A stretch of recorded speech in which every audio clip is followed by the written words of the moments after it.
Yeah. Yeah, it's just a good year. You don't want to be done with it? Me, I want to be done with it. We've had so many people dying. We've had so many people disappearing. Between January and today, I just feel lethargic. Nataka tu mwaka iishe tu ituondoke. Of course, I know a lot has happened in this year. That is for a fact. But of course, bado kuna time.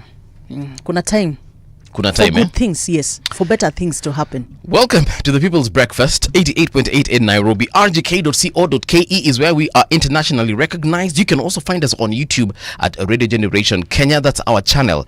On social media, it's at Radio Gen KE. Hapo ndipo tuko na hapo ndipo tatupata na hapo ndipo tunaomba tupatane ili tuweze kufanya nini? Kueneza hili injili la The People's Breakfast, the home of hard truths and bold insights indeed as well.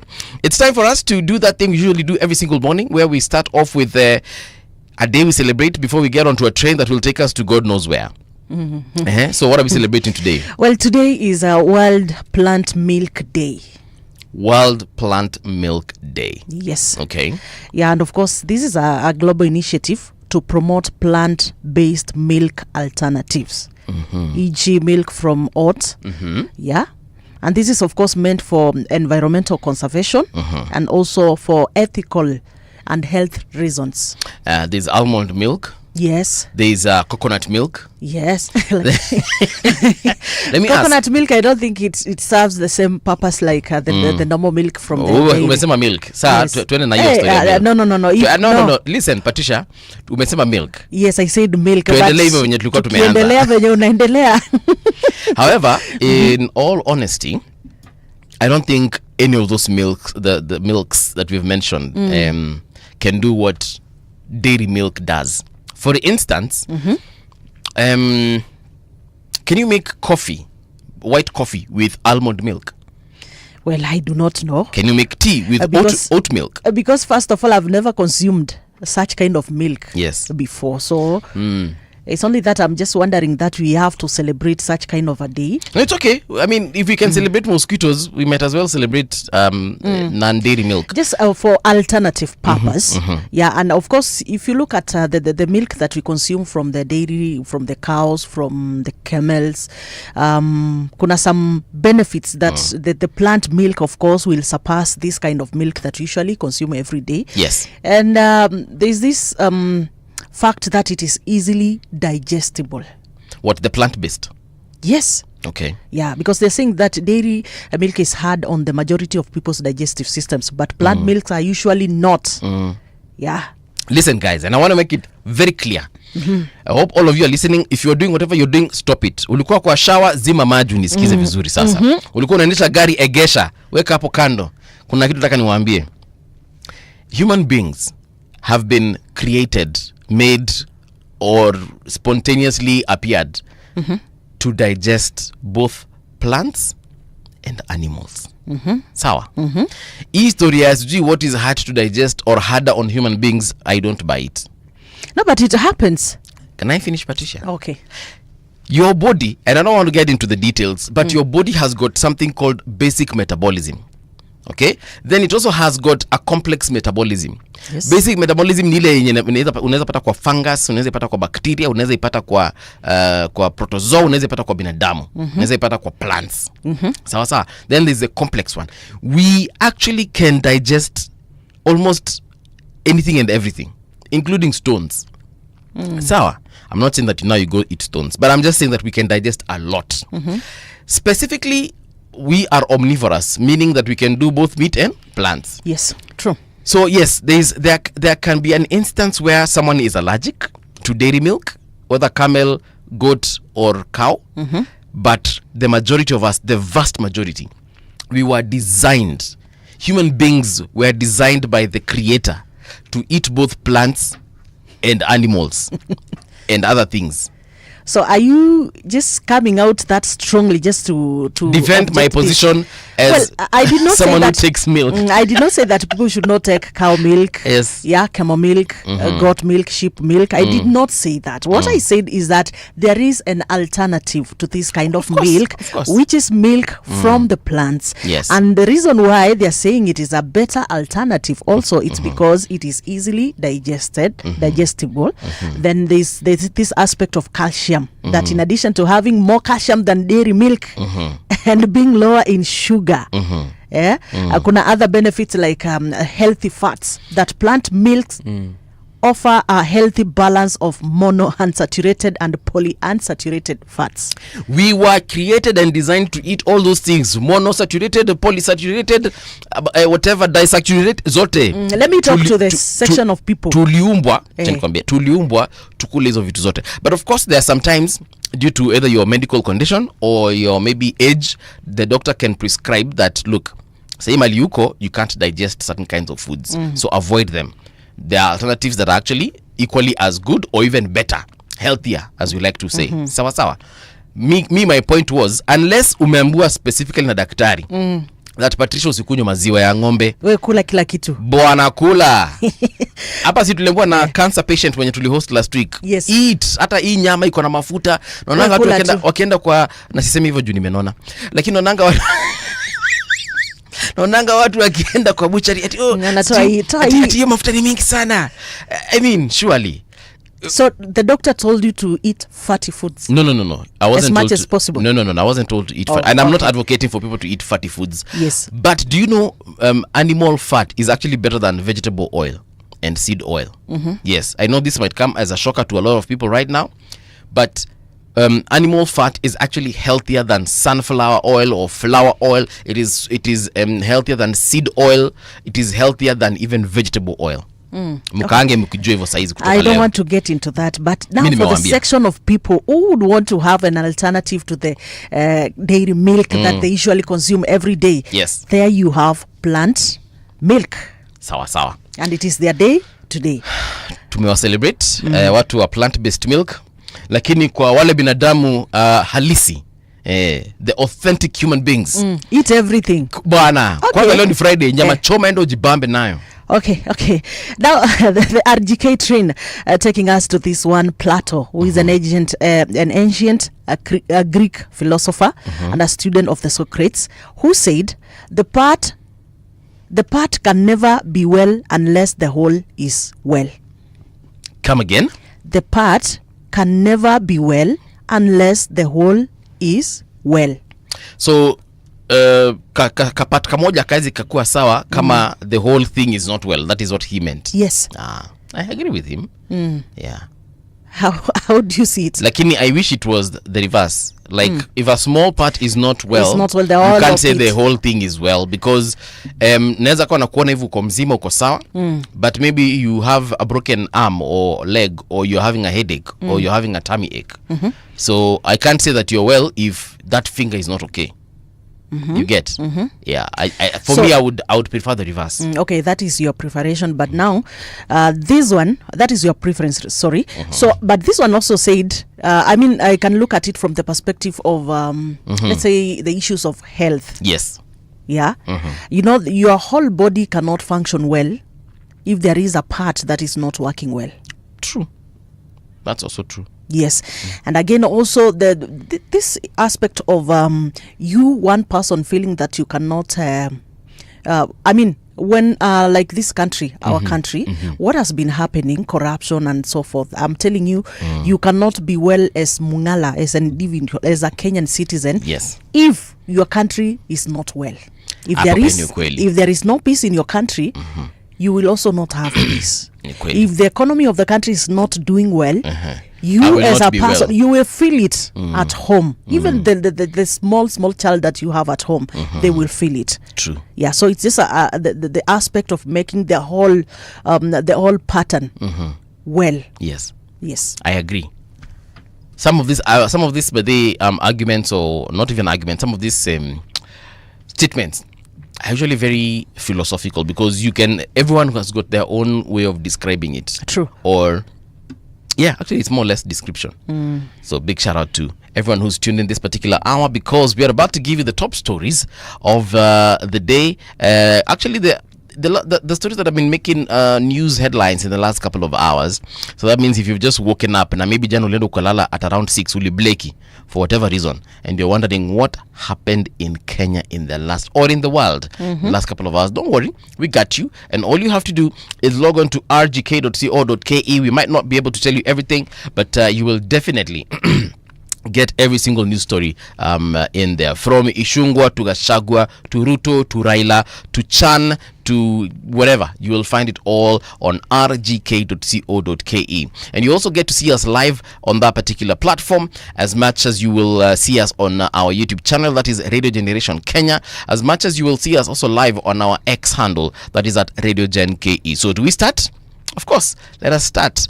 The first story that has actually been posted 8 minutes ago by Samuel Otieno says that police announce road closures and diversions in Nairobi due to the Chan tournament that is currently being hosted in Kenya, Uganda, and Tanzania. The National Police Service has announced temporary road closures and traffic diversions in Nairobi. That is today, Friday, August, the 22nd day of August 2025, to facilitate the ongoing African Nation Championships.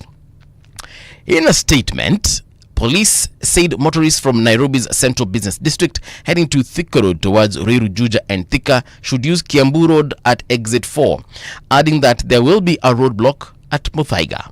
Vehicles using Thika Superhighway to access Mwiki are advised to follow the Ruaka, Babandogo, Lakisama and Nairobi River Mwiki route. What? Yes, there is a route that comes from through Babadogo. Yes. Then you get to Lakisama, then ukipanda hapo unaingia Kasarani. Yes, you cross that river. Yani nimeishi Nairobi miaka yote na hata hiyo barabara sijui. Fortunately, I know it. I know that road, yes. Yeah, so anyway, there's a whole lot of instructions given by the National Police Service, and I don't want to bore you with the details, especially if you're not planning to use that road. But if you are planning to use it, kindly log on to rgk.co.ke and then check up on it. Yes, still at Chan. Kenyans are happy. We are happy actually as a country, yes, now that the clearance, which allows 80% stadium capacity, was approved by CAF. From 27,000 to yes, 36. so now from 27,000 to 36,000 seating capacity at Kasarani. Yeah, so it is a boost for us. Actually, that is what we were pleading for. Yeah. Okay, we are looking for 100%, but at least we've been given 80. So meaning we are heading there. Yeah, bora tu wa Kenya bana, msifanye ile kitu. Aki msituaibishe, msichome. After mshapatwe nafasi bwana, msifanye nini? Msichome tafadhali. If they didn't do last time, I still believe in Kenyans kwamba they will not do it again. Wewe ni kama una deal na akina nani wewe? No, but let me ask you. They didn't do it last time. Ndio nasema. Sawa, although I know there was a lot of campaigns around. Just because they didn't do it last time, me, I am kama ujai nijua by now, you should know. Me, I'm usually very skeptical. I don't give people benefit of doubt unless you actually give me the reason to do it. But they gave you a reason. No. The last match you saw, Kenyans really behaved. Perhaps after today. After today, that's when yes, after today's match, maybe I'll be like, okay, all right. Me, I do believe in Kenyans. And it's good. And I'm telling you that so far, so good. I can tell you, and I can assure you that Kenyans have learned a thing. I keep on telling you that here every day. Not politically, not economically, not socially, not whatnot. Yeah. So Kenyans have learned a thing. Na utaona. Haya, tuhopu. Wakenya msiniangushe, lakini ni watetee hivyo alafu muniangushe. Wajua kiamsha tutakuja hapa tuseme. Haya, kuna story nyingine hapa. Hii ni kuhusu waheshimiwa wetu kule bungeni. And this is the headline: Misinformation undermining Parliament's progress. This is according to Leader of Majority Kimani Ichung'wah. Na hivi ndivyo wanasema. National Assembly Majority Leader Kimani Ichung'wah has warned that widespread misinformation and disinformation are undermining Parliament's progress. Speaking at the third leadership retreat in Mombasa on Thursday, Ishungwa said the House's achievements risk being overshadowed by distorted narratives. He outlined the Assembly's performance in the fourth session, highlighting significant legislative and oversight accomplishments. During the session, the House held 79 sittings, proceedings, processed 165 bills at different stages, and introduced 157 motions, posed 116 questions to cabinet secretaries, requested 296 statements, considered 53 statutory instruments, tabled 2,302 papers, and deliberated on 148 committee reports. The Kikuyu MP cited to the contentious finance bill of 2024 as an example of how disinformation can derail critical legislation. Umesikia story, eh? Yeah, anasema kuna a lot of misinformation and disinformation out there, and it is derailing the progress that Parliament has made. Mimi, I have words for my MPs, and I will reserve them when I meet them, if I actually do meet them. I will not say them here. Yeah, but hizo vitu zote amesema sioni venye zinatusaidia sisi kama wa Kenya. If anything, some of those things are either not for Kenyans, some of them are just for themselves. Yes. And zingine zinasaidia watu wenye hawako ku Kenya, so sio za Kenya. And so kuna haja kusema hizo vitu well, and again I think one thing that is maybe we need to correct is the fact that yes, you have done all this. Yes, you have processed all these bills. You have introduced motions, you have posed questions, you have requested for statements, you have done all those stuff. But now the point is it our duty? Yes. Is it our duty to come and fetch the correct information from you, or is it their duty? They need to put out the correct information to the people. And you see, that's what Professor Gola has been saying for a very long time. Yeah, amekuwa akisema hizi vitu tunazisikia sawa, lakini we are not experiencing them. So yeah. So give us the correct version. I think if you feel that we are being misinformed, give us the correct version of what you would want the public, the people to know, because of course the people would want to know what business are you doing in Parliament. Kuna jamaa anaitwa Michael Olande hapa amesema good morning team RG. Good morning to you Michael. Peter Chemursoi, good morning all, special greetings from Iten, the home of champions, wishing Harambee Stars all the best. Thank you very much Peter Chemursoi for coming through with those greetings, and we definitely join you in saying manzejo leo ni ile siku ambayo tunaomba Harambee Stars watafanya ile kitu. Pia kuna huyu jamaa ambaye anajulikana kama CS Murkomen, and he has said that the state is committed to tackle second generation alcohol menace. So Interior CS Kipchumba Murkomen has raised alarm over the rise of second generation alcohol and adulterated ethanol in the Mount Kenya region, saying authorities are intensifying efforts to root out the problem. Speaking in Nyeri County on Thursday, that is yesterday, during a Jukwaa Usalama Forum, Murkomen revealed that at least 5 businessmen in the region have been linked to the illicit trade, with one already in custody. Why is Central such a or is it because the rest of the country is not really highlighted as it should? Because I feel like sometimes these stories coming out of Central, sometimes it's like either ni hao pekee wanafanya hii kitu ama hatujui juu ya Kitui County or Marsabit or Turkana or Isiolo, Meru, because I find it very weird. Why only them? Well, si ati hakuna illicit brews in other counties across other regions, lakini mbona ndio wanakuanga the biggest problem? No, you see, every other area, every region has its challenges, has its unique problems and challenges, and that is why for the longest time I think this issue of illicit brew and alcohol, second generation alcohol and so forth, it has been there in Central. Yeah. You remember the fight that the former DP was doing?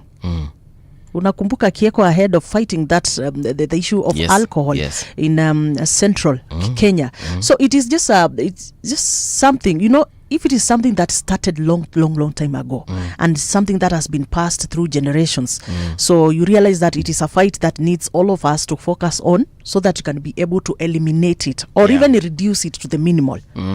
Yes. Because I find this very strange. I actually do. And it's very worrying. It's very worrying. Because there are some places nasikianga hata hakuna, like there's no youthful population because watu ko hawazani. Yeah, because if you get into this, ama wanawake hawapachikwi mimba. Yeah, I remember there's a time they came out to complain. I really can't remember which region exactly it was, or which part of that region it is. But I remember, manze, there's a TV station that went there and did some kind of upekuzi, investigative journalism. And when they got there, they didn't see, like they were literally trying to look for a young population. And when I say young population, I mean people in their teens, people in maybe mid 20s and 30s. They couldn't find. At our watoto, where you can just find kids playing in the streets or on the road or nothing. Schools were empty, and it's a school going season. Hakuna wanafunzi. Like unaona tu darasa moja, but if you go to a place like say Kawangware, where the NAT official from last week told us, where you will find 180 students in one classroom. In one classroom, yes. Huko ulikuwa unapata yani 2 students, 3 students, wakienda sana 5. Well, we are not going to compare the urban setup with the yeah, but I'm just I'm giving you the comparison. Yes. What we are used to seeing. Yeah, you remember one of our listeners told us that there's a school in Mlolongo called Ngwata Primary. It has got 3,000 plus students.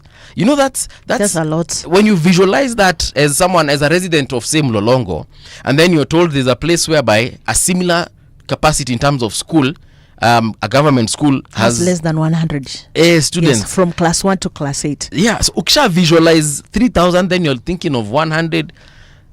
It really shocks you.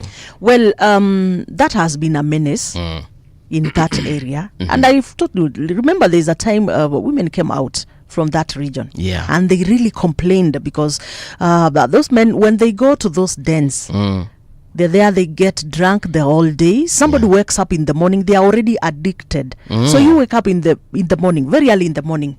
You head to the bar. Yes. Or the den. Yes, let us just call it the den. Yes. Then you stay there the whole day.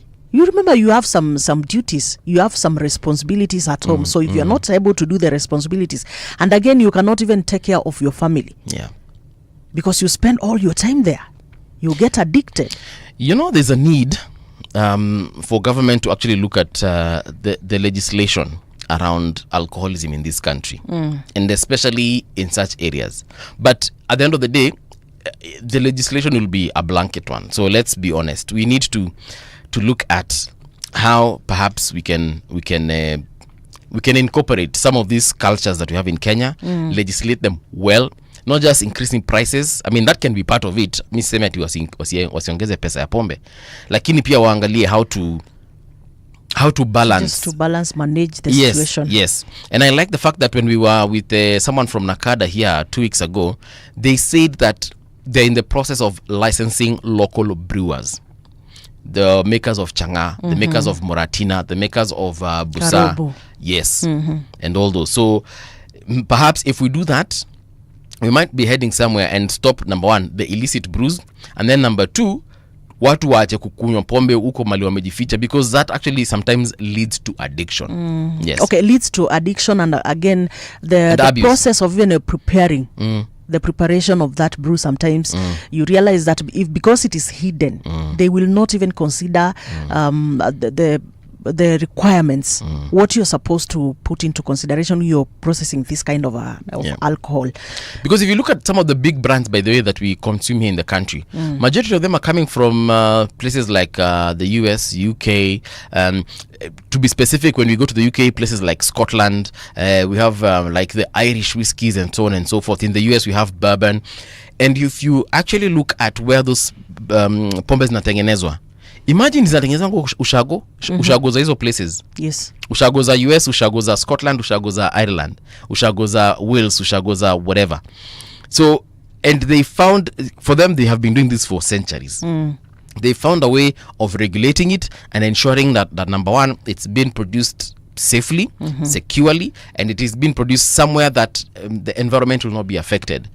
Sasa huku kwetu bado hatujafika hapo. We are so much on regulating that we even forget that these people are actually manufacturers. Huyo mama Prima huyo. Yes, ni manufacturer, but you know the fact that you are doing it while you're hiding. You see, you are doing it in places that are, I don't know kwa nini wanapenda hizi places zenye ingredients. Yes, and again unapata wanatengeneza katika zile places. I don't know whether to call them chafu ama what. Again, there are some practices that people are doing. Have you not seen some of the alcohol places? Unaona mtungi ya pombe, what is coming out there? Unapata mpaka manguo za ndani za watu, so you are like and people are consuming this thing. Unaona ni chupi, kuna bra kule, so why sanitary towels, unethical practices when you're making this. So I think the standards, if Kenya we move forward and try to ensure that we are regulating it, even the production, the processing, sioni kama kutakuwa kuna shida. Can I give you a hint as to why some of those things you will find them there? It is because of the bacteria and also the fungus that is found in those kinds of garments. Oh my. The yeast. So that's why they put it. Oh my goodness. You not really, yeast ferments sugar into alcohol. It's true, yes. Haya. So that's why they do that. Wacha nisiambie watu details za kutengeneza pombe haramu kwa nyumba zao. Oh my goodness. One last story before we do traffic, yeah? Delays on roads bill could stall projects, warns MP Junet. Minority leader in the National Assembly, Junet Mohammed, has urged MPs to prioritize the Kenya Roads Amendment Bill of 2025, warning that delays could cripple Kenya's road development program. Speaking during the opening of the third National Assembly leadership retreat, the Suna East MP said that the bill, sponsored by Homa Bay Town MP Peter Kaluma on behalf of the House Legislative Caucus, is key in addressing constitutional defects identified in the Kenya Roads Board Act. Now, the bill seeks to address gaps flagged by the High Court, which criticized the exclusion of counties from the road maintenance levy and road classifications that weaken devolution. Do you know there's a road that leads from the Kitui Highway that leads to my maternal grandmother? Your road unajua iko gazetted as tarmacked, but it is a Maram road. And every time maybe there's a big event there, that's when they'll bring the earth movers, the bulldozers, and the graders zinakuja zina grade barabara, alafu ni hivyo inaachwa hivyo for another 15 years. Hiyo barabara imeharibu magari. Hiyo barabara. Lakini Mungala, yes, on this I'm going to blame even the citizens of that place, including yourself. All right. As someone who knows that road has been gazetted as having been done. Yes. And then you're here, you know very well it's not been that done. It has not been done. Yes. What have you done about it? Personally, as Paul Mungala Mbuvi, yes, I have lobbied that area MP. I wanted to say my area MP, but I realized he is not my area MP. But yes, I have lobbied. I have lobbied MCAs. What are they saying in about that particular area?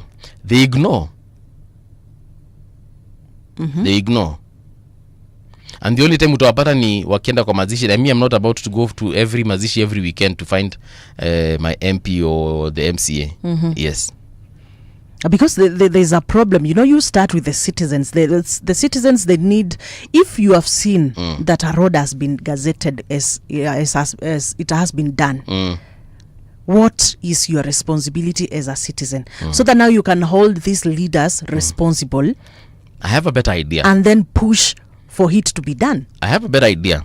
I'll invite that MP here. Yes. Then I ask him directly. On behalf of my grandmother and her neighbors. Yes. I'll do that. It's important. Aya. Kama ananisikia. You remember like yesterday we had the guest that we had from Banisa. You remember he said Adan that Mohammed. Yes, he said that there are several of those projects that have been listed as having been done. So he said that what he's going to do as a responsible citizen of Banisa, atatoka hapa aenda project by project according to the list that is being gazetted or listed there. Yes. Then he will be able to establish, has this really been done? It's a good question. Yeah. Do you want us to do one more story? Fanya nipatie story moja hapo kwa website yetu kabla tuingie. Well, just another story here about graft, and it's about a Garissa governor who has been summoned by EACC. Yes, to record a statement and for an interview about a graft. So this is what it says. Garissa governor Natif Jama Adam has been summoned by the Ethics and Anti-Corruption Commission over allegations of embezzling county funds and conducting irregular recruitment of staff. Yeah, in a letter dated August 19th, 2025, the commission informed the governor that it is investigating suspected misuse of public resources and questionable hiring in the county between October 2022 and June 2024. He has been directed to appear at the EACC's Integrity Center offices in Nairobi on the 25th of August at 10 a.m. for an interview to record a statement. Okay. So he's required to go and record that. Yeah, issues to do with EACC. Yes. Tumesema kwamba EACC has been summoning some of these people. And it's not the first governor to be summoned. I hope watasema wako underfunded. Of course, if there is underfunding, yes. Sawa wakisema. But now the issue is what you already have. Yeah. What you already have. You remember yesterday, the aspirant yesterday that we're talking about of Banisa said, Adan, yes. Yes, said the problem is, okay, ni sawa tunataka kuwapatia governors this like the CDF. Tunataka turegeshe huko.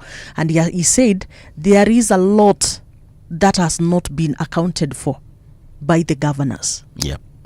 So I think we are on the right track.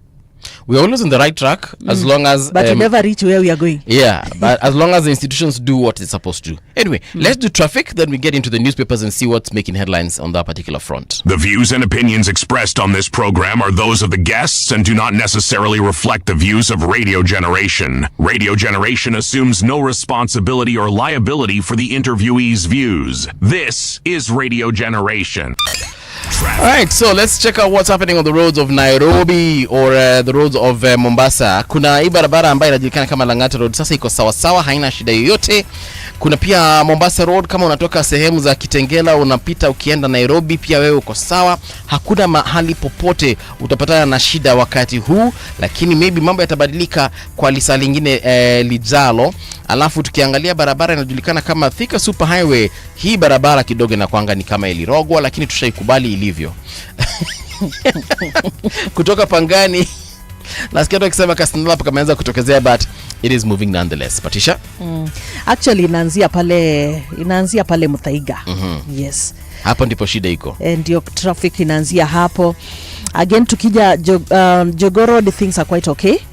Except pale ukienda kuingia town through Lanthis Road, that's where we seeing a little bit of snarl up around Kamukunji there. Ngong Road quite okay, except at the junction places as usual. Kumbuka kuna mataa kule, so sometimes it's not traffic kwa sababu magari ni mengi, maybe sometimes it's because of the lights. So we get to understand that the rest of the roads Mungala quite okay. As you've said, expect kutakuwa na traffic hapo kuanzia saa 1 hapo. That's when we expect to see traffic. Mombasa also quite okay for now. All right. Traffic on Radio Generation. It's time for us to get into the newspapers and see what's making headlines over there. Wewe unapendanga The Star, si ndio? Lakini leo sitakupatia The Star, umezoea The Star sana. Nitakupatia nitakupatia Daily Nation, shika. Wacha nianza hapa hivi na The Standard. Inasema a charged return.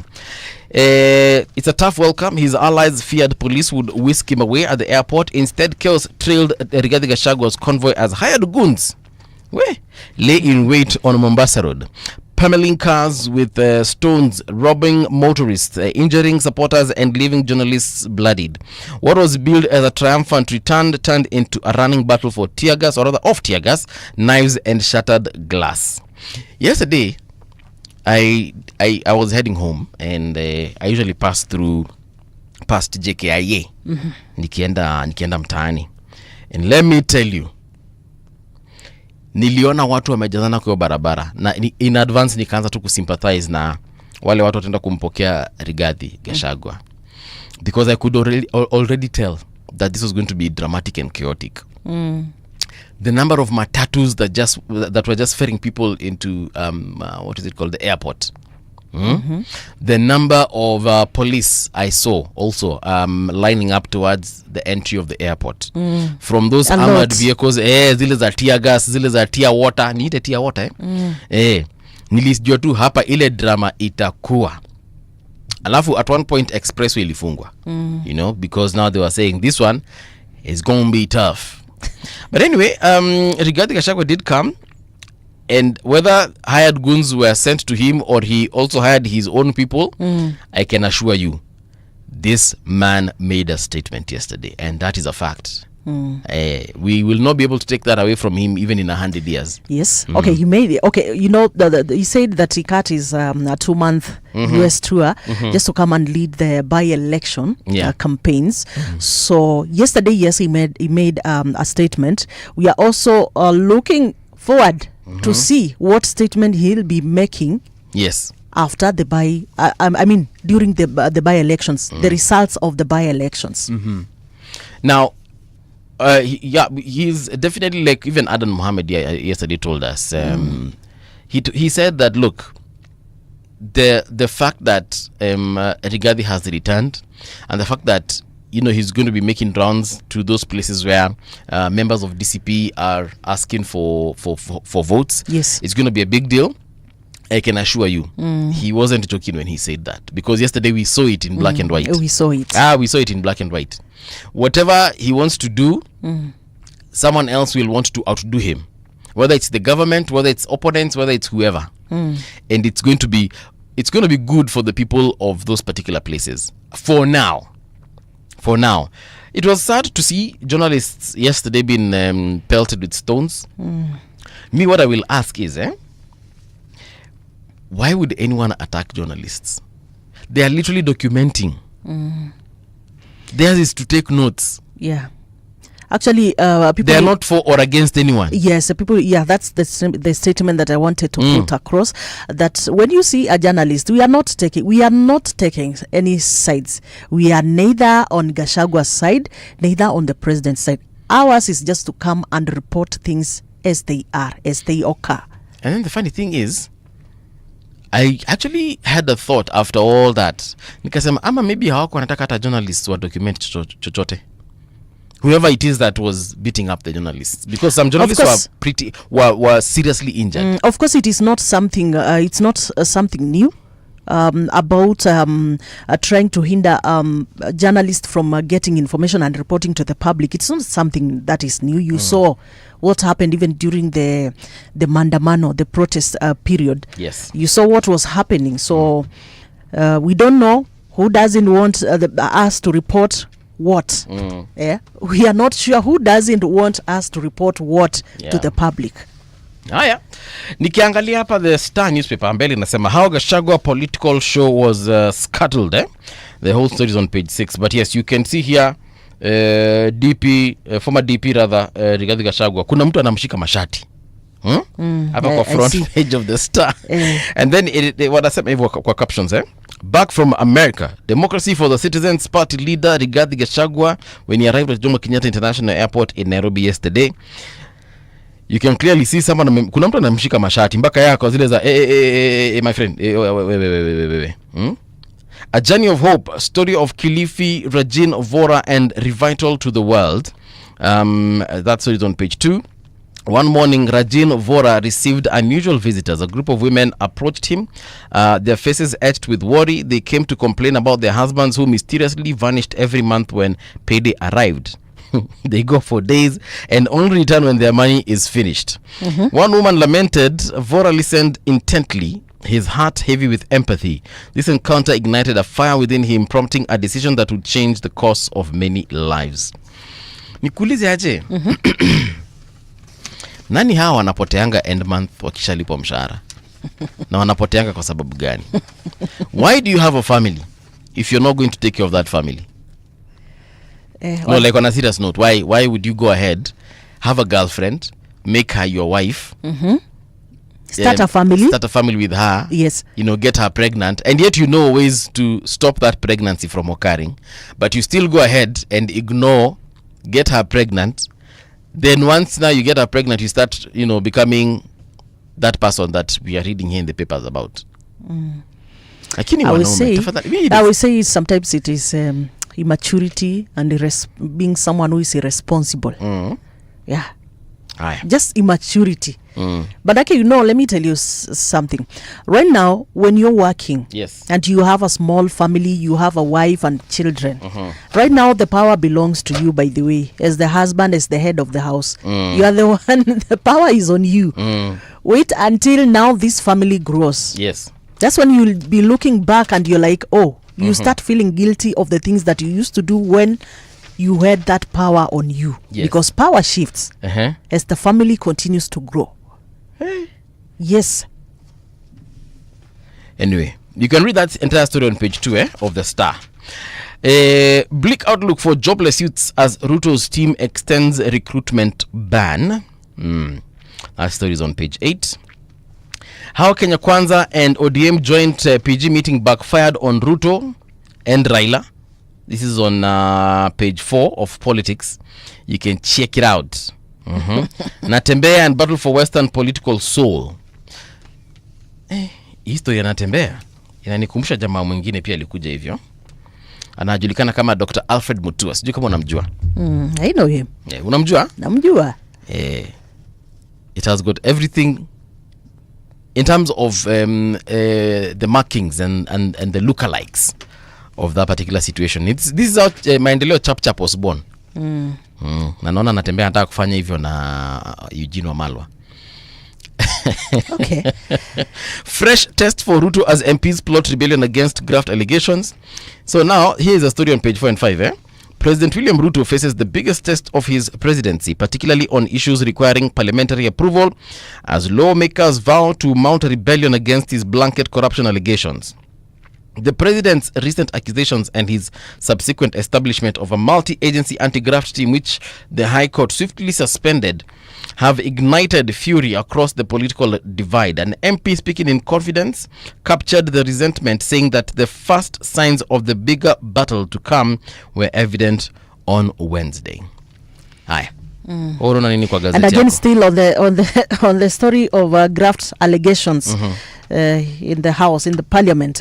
This is what the Speaker of the National Assembly, Moses Wetangula, said, that the question of integrity is therefore not a choice of what is convenient, but a choice of what is right. As leaders, we must lead from the front by upholding integrity in our different roles. Unasikia?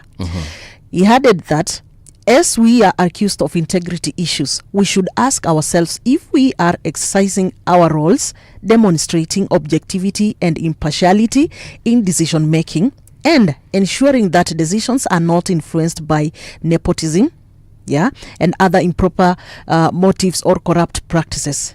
Do we demonstrate selfless services based solely on the public interest, demonstrated by honesty in the execution of our public duties?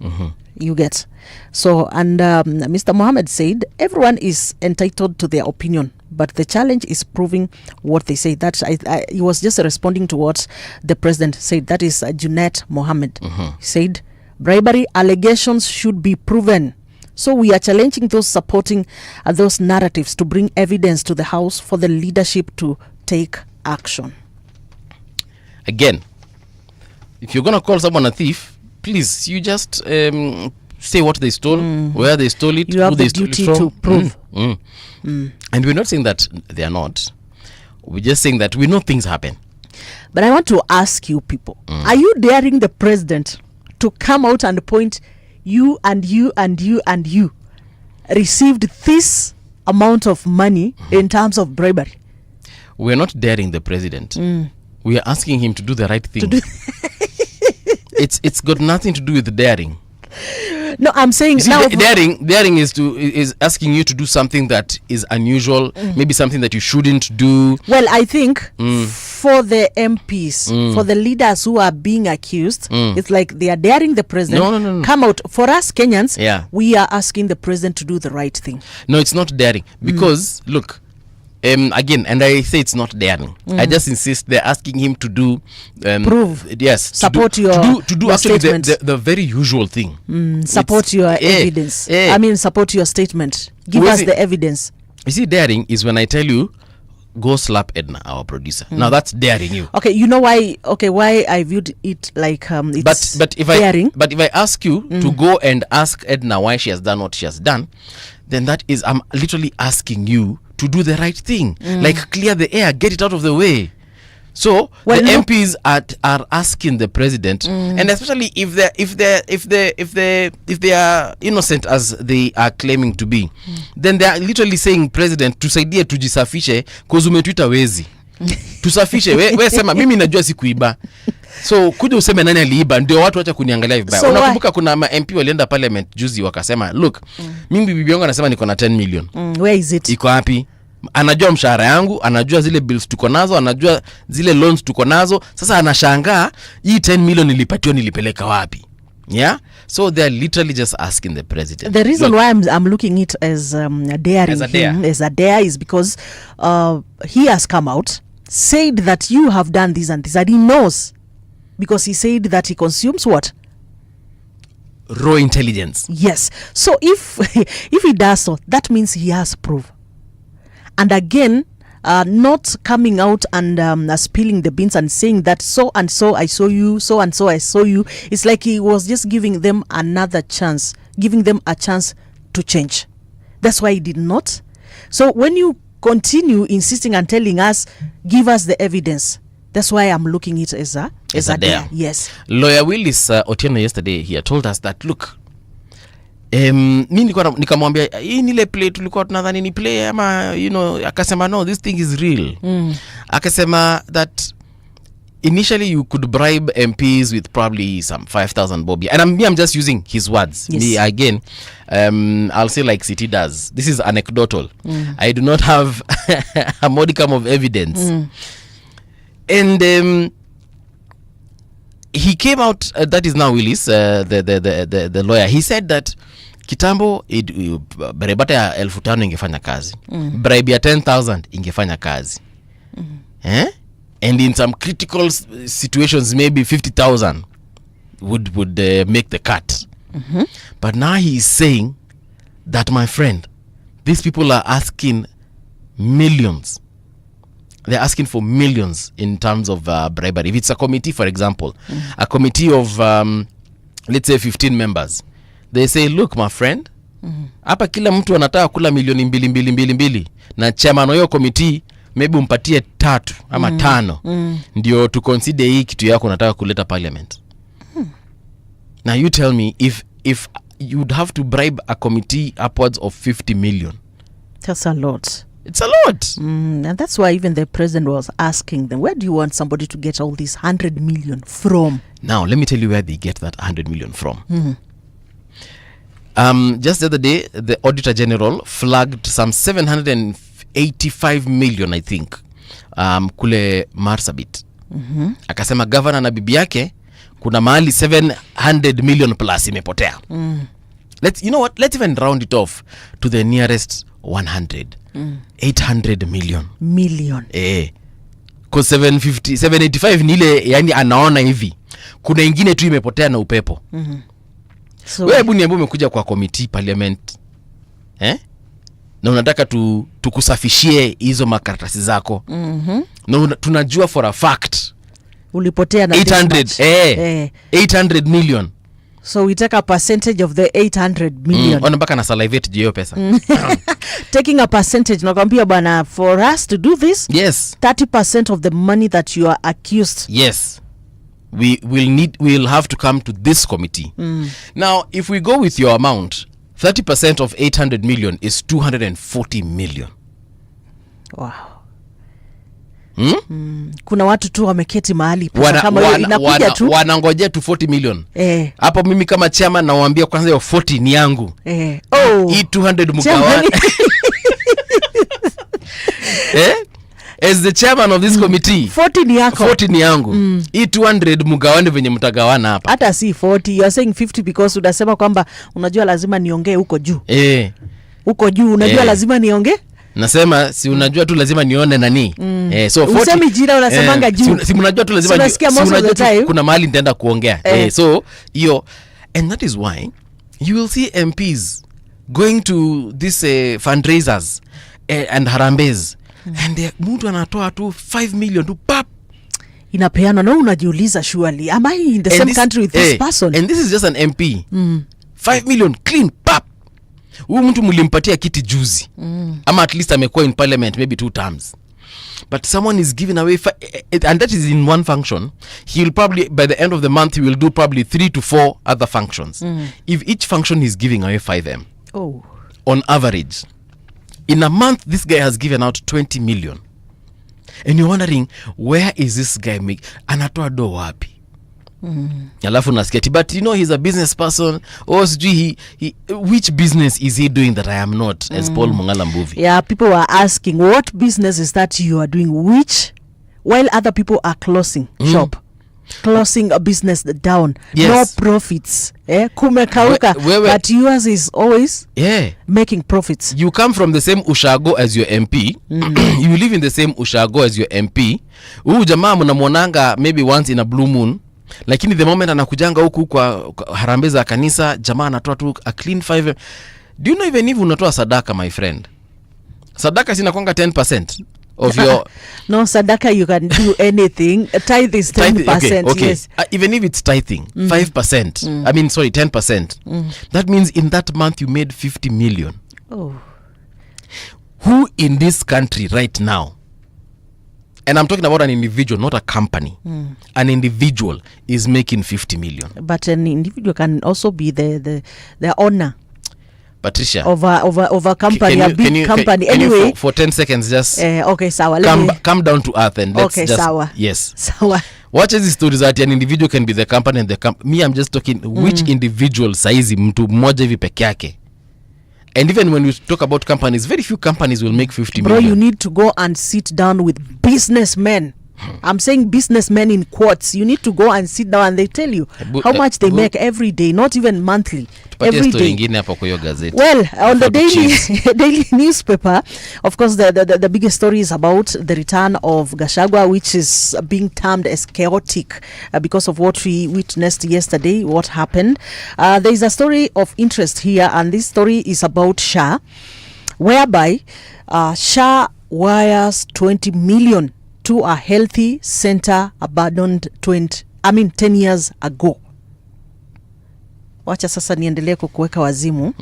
Yeah, this is what it says, that officials in Homa Bay say the SHA system could be having challenges. This is what the whole story says, that when Daily Nation team arrived at the hospital yesterday at 10 a.m., the gate was closed. Yes, and only a grazing cow was in the deserted compound. The grass had, however, been freshly cleared, though some overgrown vegetation was still evident around the L-shaped yellow-painted stone building with blue roof. Sawa. It was a ghostly building with metallic blue doors, which were shut, black paint peeling from the skirting around the wall, and the emptiness inside visible from the grass windows. The Nyadiwa Health Center in West Kamagak Ward in Homa Bay County, which has been abandoned for 10 years now. The Social Health Authority wired 20 million shillings to this hospital this month.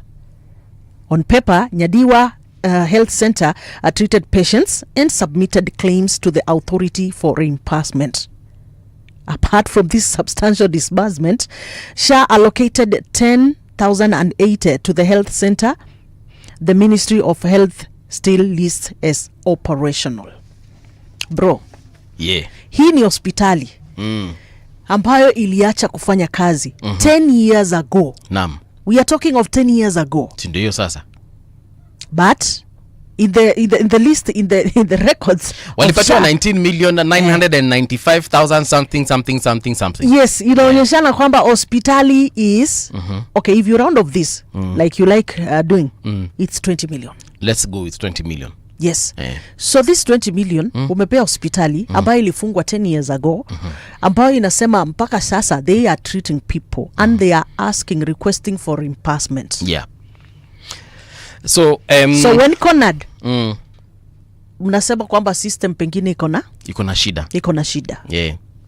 So here is the truth of the matter. You remember that issue of ghost schools? Yes. You remember that issue of ghost teachers? You remember that issue of ghost workers in the counties? And you remember that issue of ghost pupils even in schools that already exist? Yes. That's exactly what's going on there. So when we keep on saying that the problem is the systems, but now the systems cannot be a problem because these systems are being operated by people. Mimi ninakwambia ya kwamba si kuna county medical officers, venye kuna county education officers. Yes. And they're in every level of the county. So from the district, actually district zikakuwa counties. So uko division, sub-location, location, uko kote mpaka kwa vile. Kuna mtu ambaye amesimamia education in that particular area. And in this case now, medical, medicine. Or, there is someone who is in charge. County health officials. Yes. So now, when by the time a hospital like that one is receiving X amount of money, someone is involved. True. So it's no longer a situation of a ghost school anymore or a ghost hospital anymore. It's impunity, it's corruption. So when we keep on saying that dead people receive salaries every month, you now know what it's. This is a ghost hospital. It's like a dead hospital that is still living when it comes to the financing bit of it. But when it comes to the operational part of it, it is dead. Na ndio ninakwambia, imagine sasa hapa kwa 19 million ni watu wangapi wamegawani hiyo pesa? Considering 20 million, I'm telling you, use 20 million. Let's 20 million. So now my problem is, why do you think people like working for the government and yet the salaries hapo ni ziko chini? Unasikia sijui mkifanya kazi as a sijui what official unalipanga 20,000. Not on 20,000. And Patricia, you and I know you cannot survive on 20,000 in this Kenya of ours. Hata kama uko ushago, you cannot survive on 20,000 Kenya shillings. Okay, there are people who do. Patricia. There are people who do that. Patricia. Are you listening to the words that are coming out of my mouth? I'm listening. Yes. So please listen to the words that are coming out of my mouth. Yet someone will go and get that job. Unamlipa 20,000, mtu anaendeshanga gari. Unamlipa 20,000, mtu anavaa nguo zingine XP. Na si ati juu yako na sponsor. Unamlipa 20,000, lakini mtu anaishi in a posh area hata kama ni ushago. Anaishi in a posh area of that ushago. And you wonder why people are dying to get jobs in Gava. It is because of these things. Jua nikiingia tu, I just need to be in the right place in Gava. And my life has changed forever. Niko tu mtu mwenye ana approve ama ana make decisions ama ana receive. Kianga ino. Okay, getting back to this. I think before you come out with this data to share now to the public or to share to the stakeholders, data about your spending and so forth, I think there are people who do that counter checking.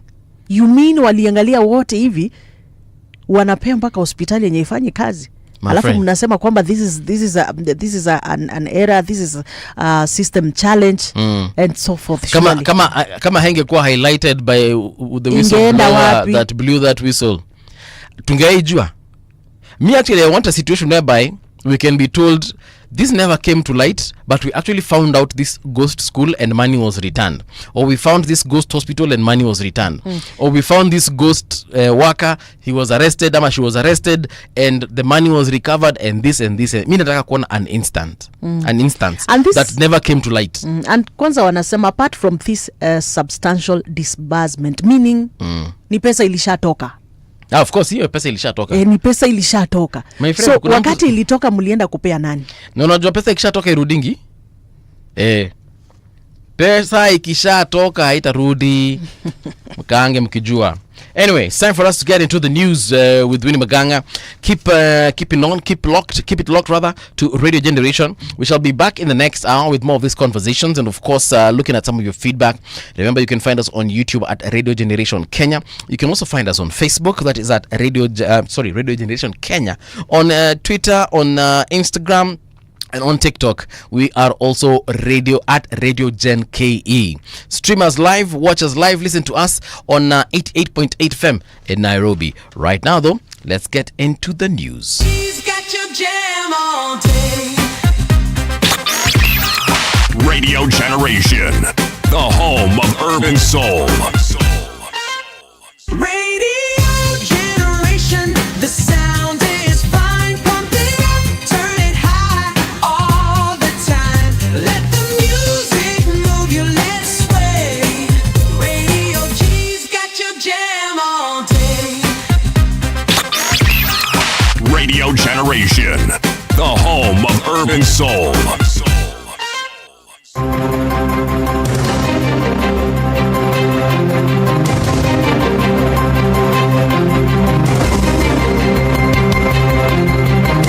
This is the Radio Generation News.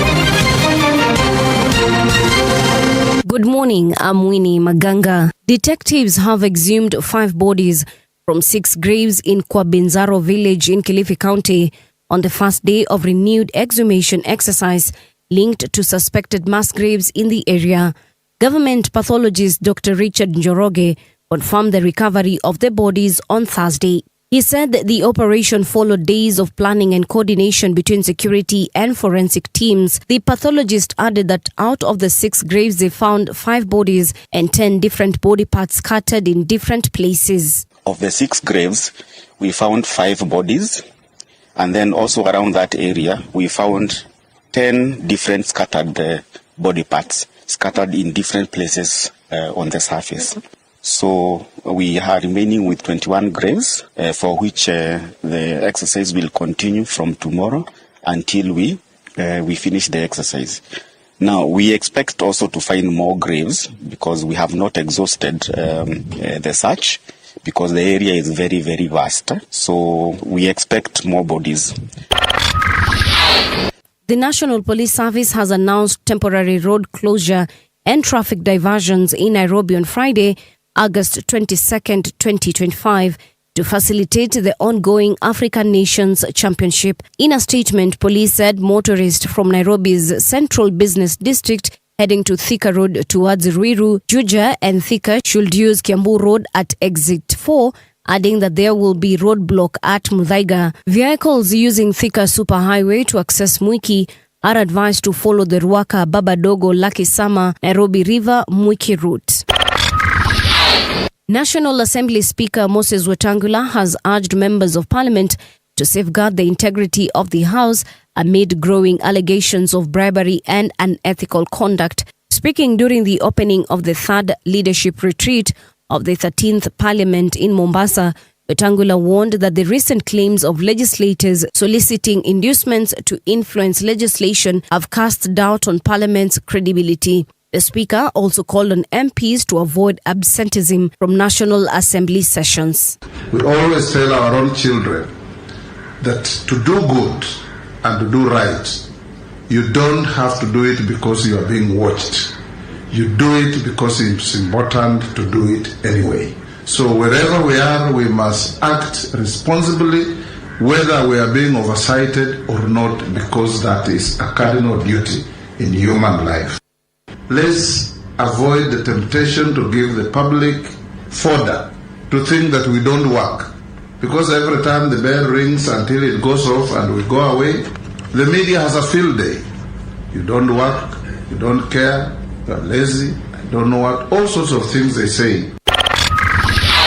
The government has formed a special unit to lead the war on illicit alcohol, drugs, and adulterated ethanol. Interior Cabinet Secretary Kipchumba Murkomen announced the formation of a national multi-agency team to carry out sting operations across the country during a media briefing ahead of the Jukwaa la Usalama Nyeri chapter. The CS vowed to ensure continuous crackdowns until the vice is decimated, not only in central, but also in other parts of the country where the establishments are operating with illegal licensing or none. We have also agreed in this security meeting, thanks to the fact that we have with the IG here and the NACADA CEO, that we are going to establish a national multi-agency team that will work together between NACADA, National Police Service, KEBS, and KRA, particularly those agencies, to work together.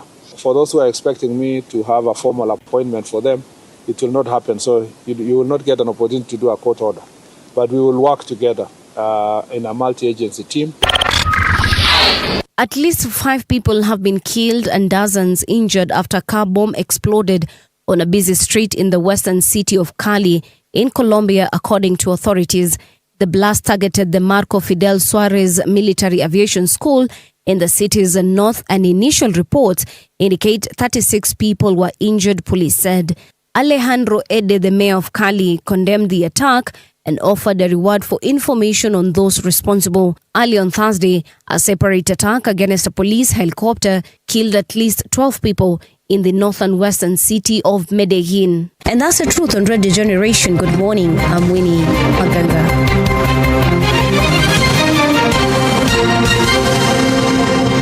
The views and opinions expressed on this program are those of the guests and do not necessarily reflect the views of Radio Generation. Radio Generation assumes no responsibility or liability for the interviewee's views. This is Radio Generation.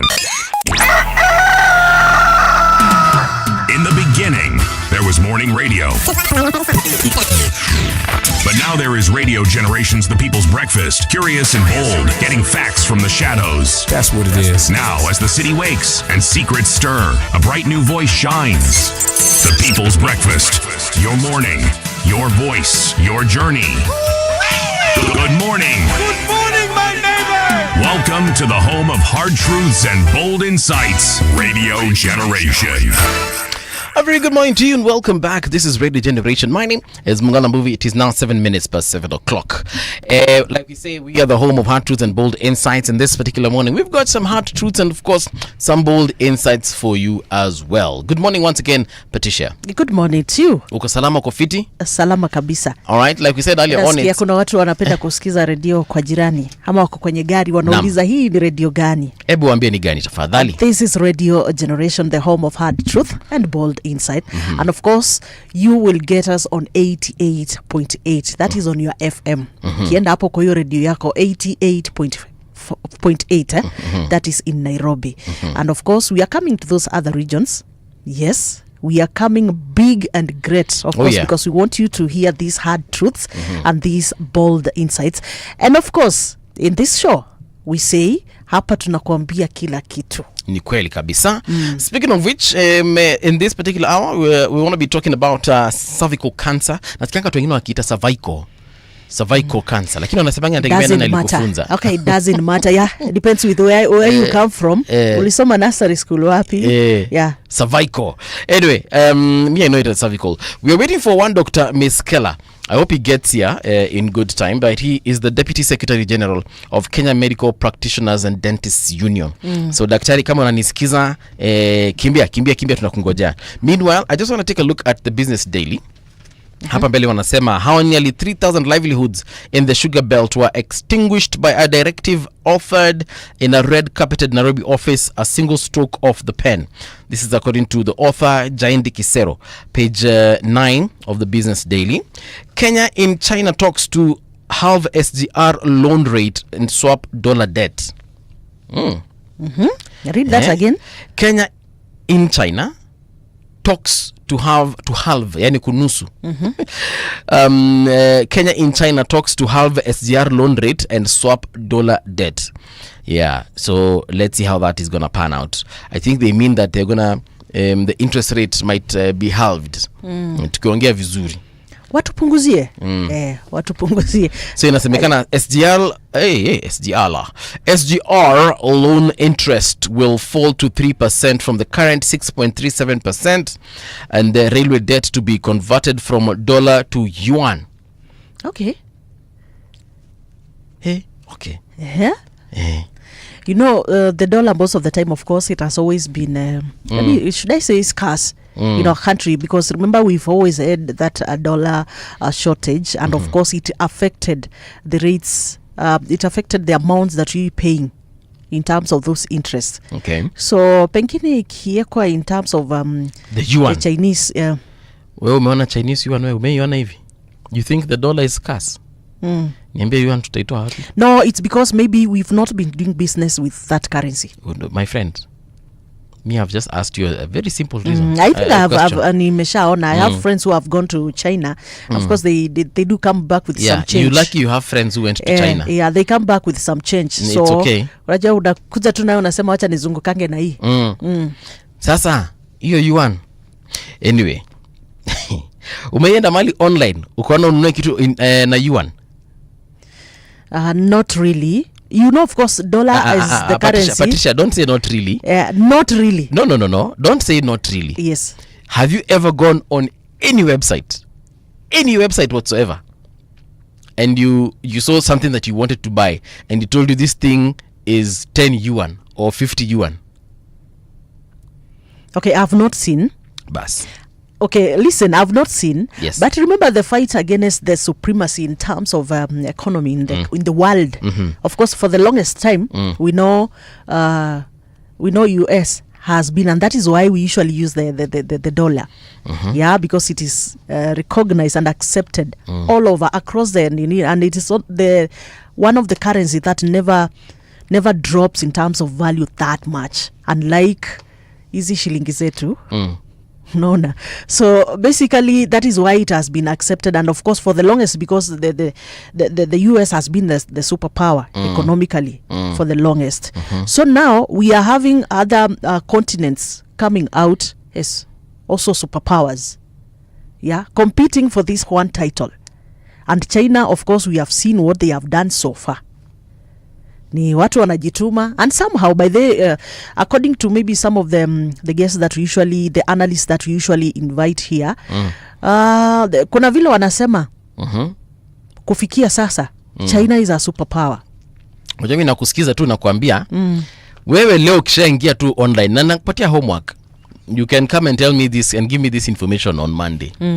Wewe ingia tu kwa website yoyote ile, hata hizo za China, uone kama unaweza nunua anything in yuan. So again, Mungala, you need to understand. And the reason I'm saying this is because our banks here, the banks, because at the end of the day, you will need to deposit that money somewhere.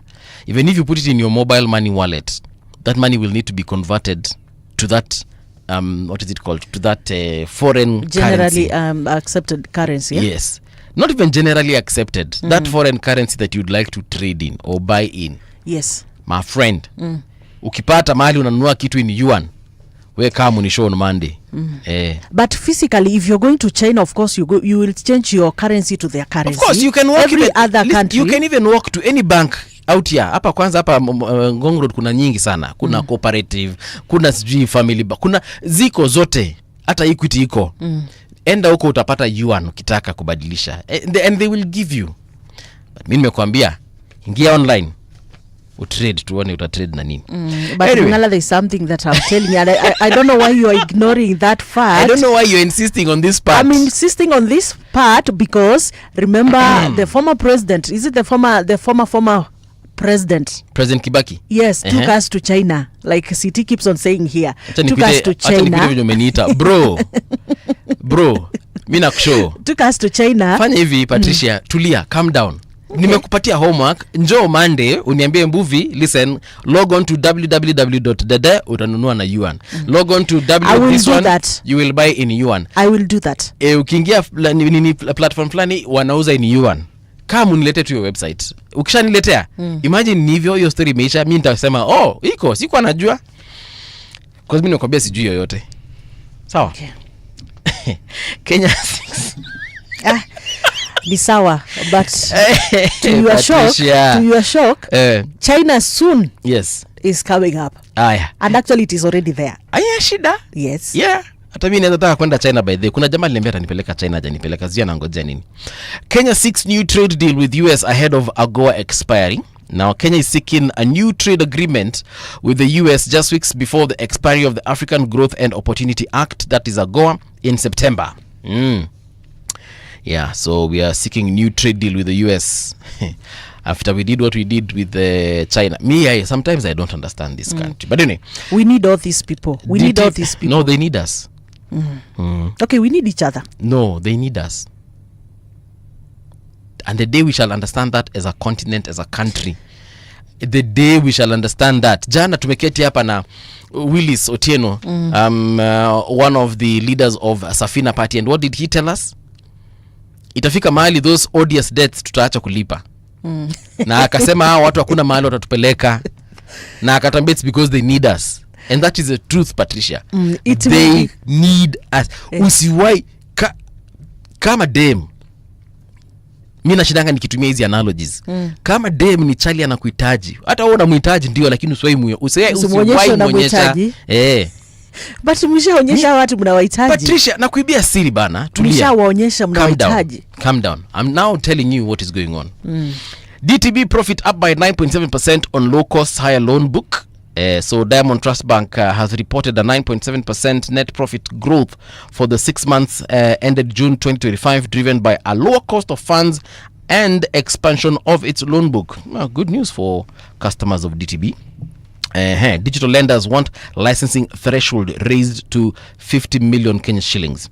Now, some digital lenders want the central bank to raise the minimum capital or balance sheet size for non-deposit taking credit businesses to 50 million bob, up from the proposed 20 million. So that means that if you want to start a digital lending business, you need to have a deposit of at least 50 million. Yeah, let me just read that again. Read that again. Digital lenders want licensing threshold raised to 50 million. Yeah. So if you want to open Shylock, because that's what they are, Shylock business, my friend, you will need to have at least 50 what?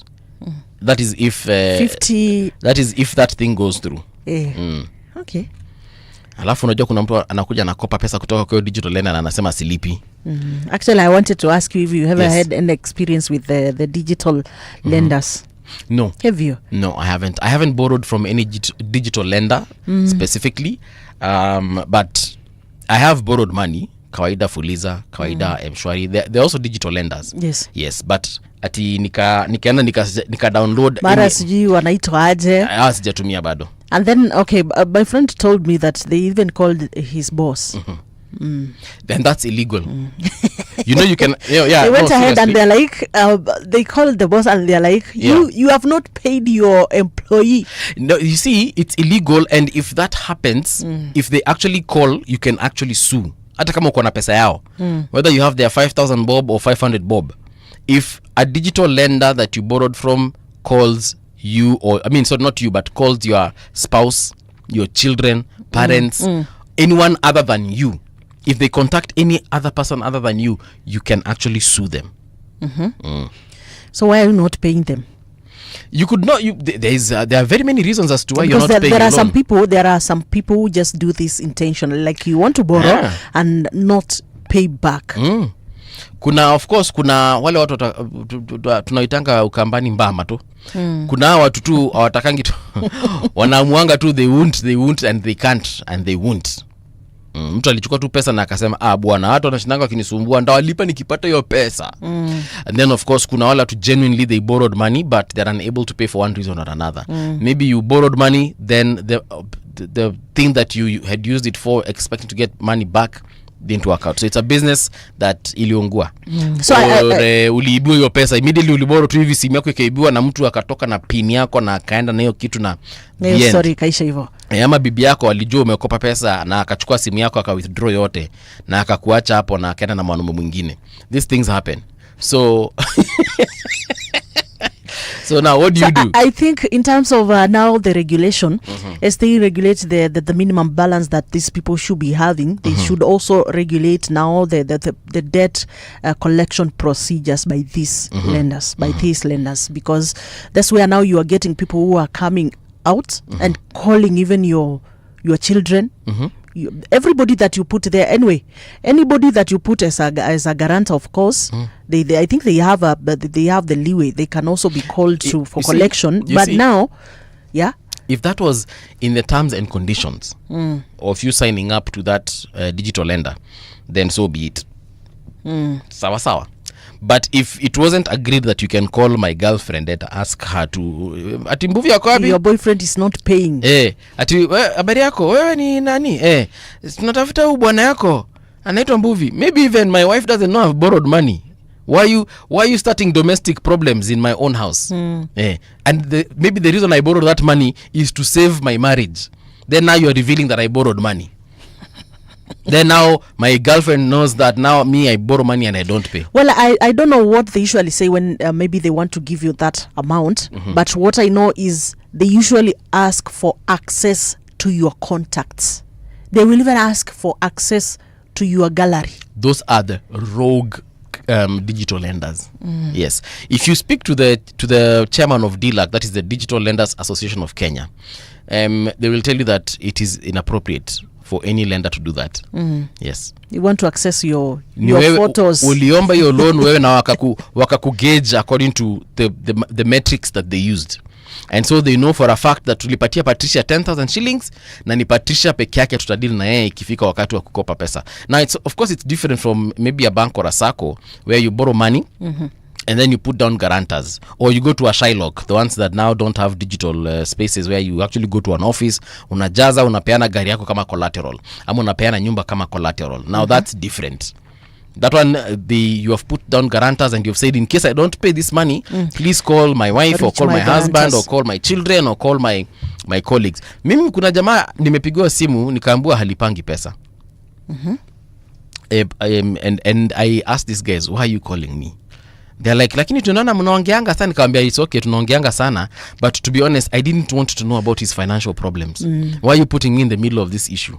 That is breach of contract, actually. Yes. But you see, the reason they do that is because they want to embarrass you, the person who has the loan, so that you can pay. Because now they will call your friends. They start calling even your parents-in-law, because they can tell.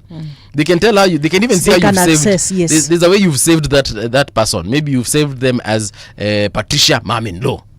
You know. So wanajua nikipigia mother-in-law wa jamaa atakula stress sana, atalipa hiyo deni haraka sana. And again as they request for that access, they will also ask you if they can access your messages, so they know. They can tell. So I think another area of regulation is the aspect of the interest. Yeah, these things man say a lot of interest. But Patricia, sasa ngoja nikuulize, you're going to borrow 1,000 shillings. Yes. And when you go there, that lender is willing to offer you with 35% interest. 35%, and that is a 1 week lending. 1 week for you to refund that money.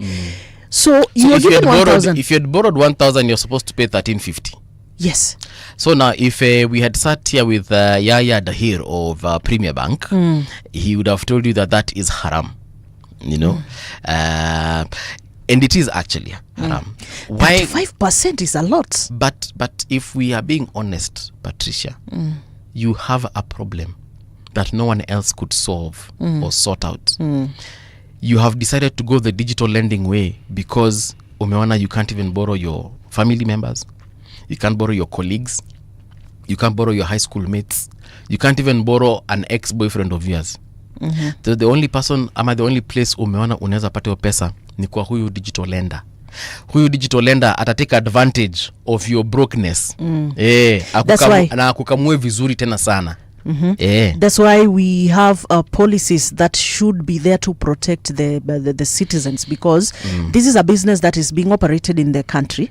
Yes. So if it is a business being operated in the country, it should be regulated for the sake of the citizens, because, well, I know there are a lot of risks involved in lending, and especially when you're lending to people that you do not know. This is just someone, a random person comes online. They want your help in terms of money, and you have to give them. You do not know them. So, okay, why do you have to take advantage? We know there is risk involved. Anyway, this person can disappear and you will not get them, especially because we have seen what has happened before. That issue of taking advantage of hapa ndio mimi nakata. That one, to be honest, I'll refuse. So what I'm saying is, at least let there be some regulations such that this interest should not be that high. We know there is the risk of tumjui anaweza potea na ido nini, but should not be that much. 35%. You're borrowing 1,000, and in short, it's like you have just been given 650 out of that 1,000. So how much do you want the interest to be? Please get it even up to 20%. 35 is a lot. But Patricia, this person is in business. This person is not your friend. You are in business, and that is why the Patricia, government has a responsibility Patricia, of protecting the consumers, before the we citizens. before we get to the government, let's just deal with you as Patricia. So, Patricia, had you borrowed a friend, that friend might not even charge you anything. Atakwambia ulikuwa taka how much 5k, wewe shika hiyo 5k ukipata tu. Hata ile atakwambia baka ile wakati tutapata tu nirudishie.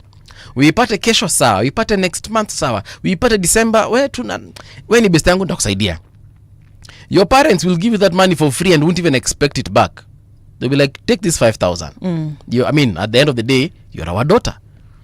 Your boyfriend, even him, he will give you that money and won't even expect it back. At you expect in other ways. All right?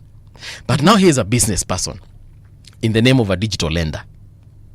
Huyu mtu ameenda akatafuta 20 million. As of now it is 20 million in term for the deposit. Yes. For the licensing. Ameenda ametafuta 20 million, mali ameitafuta atujui. Inaweza kuwa ni wash, inaweza kuwa alieka mtu ngeta atujui. Inaweza kuwa ni Illuminati, we don't know. But anaenda akatafuta 20 million. Akaiekelea na akasema hii 20 million I need to make money out of it. Now don't forget the people who will borrow that money and not pay. The people who will borrow that money and pay with a lot of difficulty, but they will eventually pay. So this person is literally taking a huge risk, and he's allowing you to take that loan on your phone.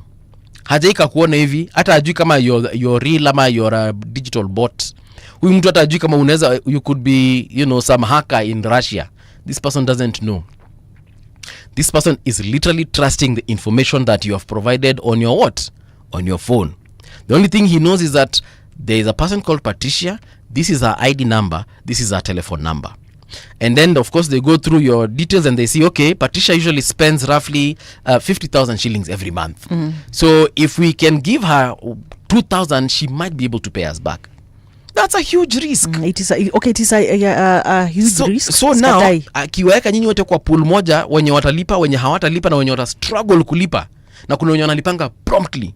Na ndio maana unaambiangwa in the digital lending space, the more you pay, or rather how good you pay your loan, your digital loan, the higher the chances of you getting a higher amount, and of course even at a lower interest rate, because clearly you're a person with low risk. It's as simple as that. It's a game of numbers, algorithms and all that. So you can imagine, nimekupatia 5,000 as a digital lender, then ukatae kunilipa, ama unilipe over even sometimes even 2 years, because kuna watu wengine wanakatanga kulipa forever.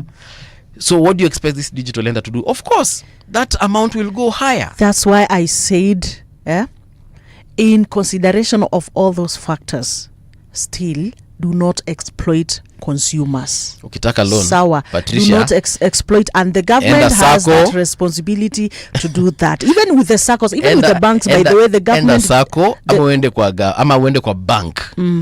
Jota kwa hoteli, I'm sorry, but ukienda hata kwa hoteli, kuna hoteli za lodging. Mahali unalipa 1,200 na utalala na kunguni, utalala na kablanketi kamchuno hivi, hata ukijifunika baridi na kuua. Kakitanda kenyeni kadogo, ukikuja hapo na mpenzi wako hamutoshei, lakini at the end of the day umelala for 1,200 bob. Then kidogo enda juu, kuna hoteli za what? 5,000. Kitanda iko sawa, lakini bado kuna kunguni. Sawa? Na wanakupatia ka breakfast asubuhi tu mayai tuwili. Lakini sasa ukitaka luxury, mahali kitanda ni fiti, unakula mayai zenye unataka, sausage unakula venye unataka, na unakula mkate venye unataka, enda kwa hoteli pale ulipe 150,000 shillings per night. Okay, that's your version. I'll take you back to, do you remember the IMF the monies that we keep on borrowing as a country outside. Oh, yes. You remember the austerity measures. Oh, yes. So just liken whatever is happening with the digital lenders with that which we are borrowing outside. Doesn't matter just because we are coming to you for money, we're coming to borrow you. Sasa you want to exploit us, surely. It doesn't work like that. But if there's nowhere else you can get that loan. No, it doesn't. It doesn't work like that. Imagine it does. Tutakata. And that is the reason why you had the guy saying that takata kulipa hata hizo loans. Na sasa na wewe pia usikujie loan kwangu kama already you know ukikujia loan kwangu ndakupatia austerity measures. I've told you you'll have to cut down on expenditures as a country, you'll have to cut down on hiring new teachers, you'll have to cut down on capitation in the schools, you'll have to cut down on luxury travel for your ministers and your public officers, you'll have to cut down on this and this. I will give you because there's nowhere else you'll get this money. You have to increase the taxes. Yes. Fuel levy, ongezea watu sijui pesa ya barabara, uongezea watu sijui pesa ya vitungu. At the end of the day, me I'm giving you this money with conditions because umetafuta kila mahali na wezi pata hiyo pesa. So kama unaitaka, my friend, you will do what I want you to do. So it's the same thing. And it's unfortunate, yes. It's unfair, yes. But now, when you out of options, you do what you gotta do. Okay. Yeah. Ujaenda kuomba pesa kwa mtu anakuambia mimi rastaki unilipe. Shika hii pesa lakini tutaongea baadaye. Nipigie simu Friday jioni. Juu anaona hakuna mali pengine utapata hiyo pesa. You can't borrow your family, you can't borrow your friends, you can't borrow your boss, you know, asking for something like an advance loan. Anakuambia sasa umekuja how much? 20,000. Patricia, don't worry. Shika 20,000. Alafu kishamaliza nipigie simu Friday. Na anakuambia unanipigia ama unipigi? Tabidi umepiga simu Friday, Patricia. Okay. Kaango ukijua. Okay. There's nothing like free lunch in Nairobi. Not in Nairobi alone. Anywhere else in the world. Yes. I want to open up page hapa kwa Standard. Nikuoneshe page nataka kufungua, ilikuwa na a very interesting story. Nicest judge in the world, Caprio bows out at the age of 88. Family confirms Providence judge died after a courageous battle with cancer. Tributes pour in remembering his compassion, kindness and fairness in his work. He goes by the name of Judge Frank Caprio. In case you don't know him, let me just tell you something small about him. US celebrity judge and social media star Frank Caprio has died aged 88. His family has said over a 40-year career in Rhode Island, he famously used compassion and humor to make judgments that took into consideration the personal circumstances of the people in the dock. Videos of Judge Caprio presiding over cases in his hit TV show Caught in Providence have had billions of views on social media, earning him the title the nicest judge in the world. My dad watches his videos daily. Okay. My dad is retired, so he actually loves watching a lot of YouTube videos, and one of his favorite genres is that of Judge Frank Caprio. There's a time I actually found him watching this judge, and this judge had been presented with an offender, a traffic offender it was, and this person had I can't remember the exact offense, but the guy was a veteran US officer, US Marine, whatever, soldier in the US. And when he was presented with this guy, the guy was so remorseful, the offender was so remorseful. Then akauliza who offender. Now the judge akauliza offender, what is it that you do? And the guy said that I'm a retired US soldier. I just chill, take my pension, and I just wait for the day to end. Na akamuuliza, so did you fight in the Vietnam War? He said, yes, actually I did 2 tours in Vietnam. Na akamwambia, you know what, hiyo offense umefanya ni kidogo sana compared to what you have done for this country. Your sacrifice is huge. You cannot even compare. Na akamwacha akaenda. Na of course with a warning zile za usirudie tena. lakini akamwambia yani wewe kinyume, yani we literally owe you our existence today, because if things hadn't gone the way they had gone, probably would be in a very different place today. Akamwachilia. There's another young lady also came to the same court. Can't remember her offense, but she was very very rude. Judge akamuuliza, hey madam, noma iko wapi? It's a young lady. We're talking about probably a girl in her late teens, 18, 19 thereabout. Na akamuuliza young lady, kwani noma iko wapi? Dem alikonga kwa simu akamwambia zile za wewe nipatie kinywa nipatie niishie. Akamtandika fine ya $10,000. The lady was shocked. She was like, oh my God. And then she put her phone down immediately and started pleading for mercy. And the judge actually did have mercy on her. And it could have been worse. Kuna mwingine alikuja same rude behavior nini, fine yake ilipanda mpaka $40,000. She started crying. And she said, nifunge tu because my parents do not have $40,000. Judge akamwambia, because umeongea juu ya wazazi wako inamaanisha you respect them, I'm going to give you 1 month in custody to reflect on what you have done. So basically he was a really nice judge. He could go back on some of his what are they called, rulings, if need be, but he was very very stern nonetheless, but also a good guy. Well, I know being a judge is one of the hardest jobs that you'd ever do, Mungala. I don't think whether I can be a judge. Why so? I don't think because you need to balance a lot. You need when you're a judge, you need to balance a lot. Yeah, for sure. Yeah, for during your work, but you need hiyo kazi ni ngumu ndugu yangu. Yeah, that is one job yenye mimi siezi. I don't think I will ever become one. Yeah, you'd need to go to law school to begin of course. Bado kuna time. Do you know that most of people, by the way, watu wengi they are going to law for retirement? Don't you know that? True. Na huko ndo tunaona watu hata hawazeeki. Right. Because of the reading and a lot of work they keep on doing. There's a story here on page 3 still of the Standard newspaper. School probes tutors over misconduct. Loreto High School Limuru has placed 2 teachers through a disciplinary hearing and kicked off a safety review in the institution after allegations of sexual harassment and grooming of students emerged. A letter by the Board of Management, that is the BOM, seen by the Standard, stated that the disciplinary hearing follows investigations conducted by the school and the employer, that is the Teacher Service Commission.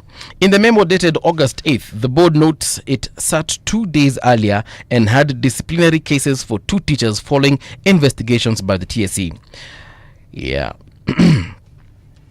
You know, we rarely hear teachers in disciplinary cases and issues. But when we do, they're usually very severe. Yeah. In your school, did you have any teachers that had some misconduct or unusual behavior? No, of course, you know, most of the time, some of these things, before they escalate to the levels of going to the officials, it's something that starts as rumors. Something that starts as rumors, and of course these rumors are always there, that a teacher so and so is looking at me with some weird looks.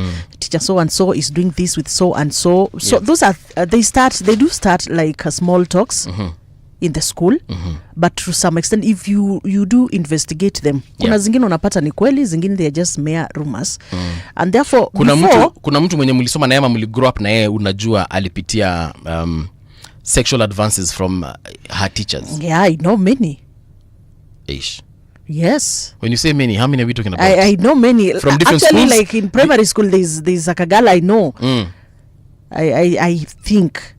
I don't know the truth. So now do you know or you think? I think. We need facts. No, I think. That's why I told you that these things start like small talks, like rumors. But then when they are taken serious and they are investigated to some extent, some of them you'll find that kweli this something really happened. Yes, and those are the ones that now we end up. Unajua mimi nilisomea St. Anna's Preparatory School in Karen. That's now for my primo. Okay, nilianzia na Forest View Academy.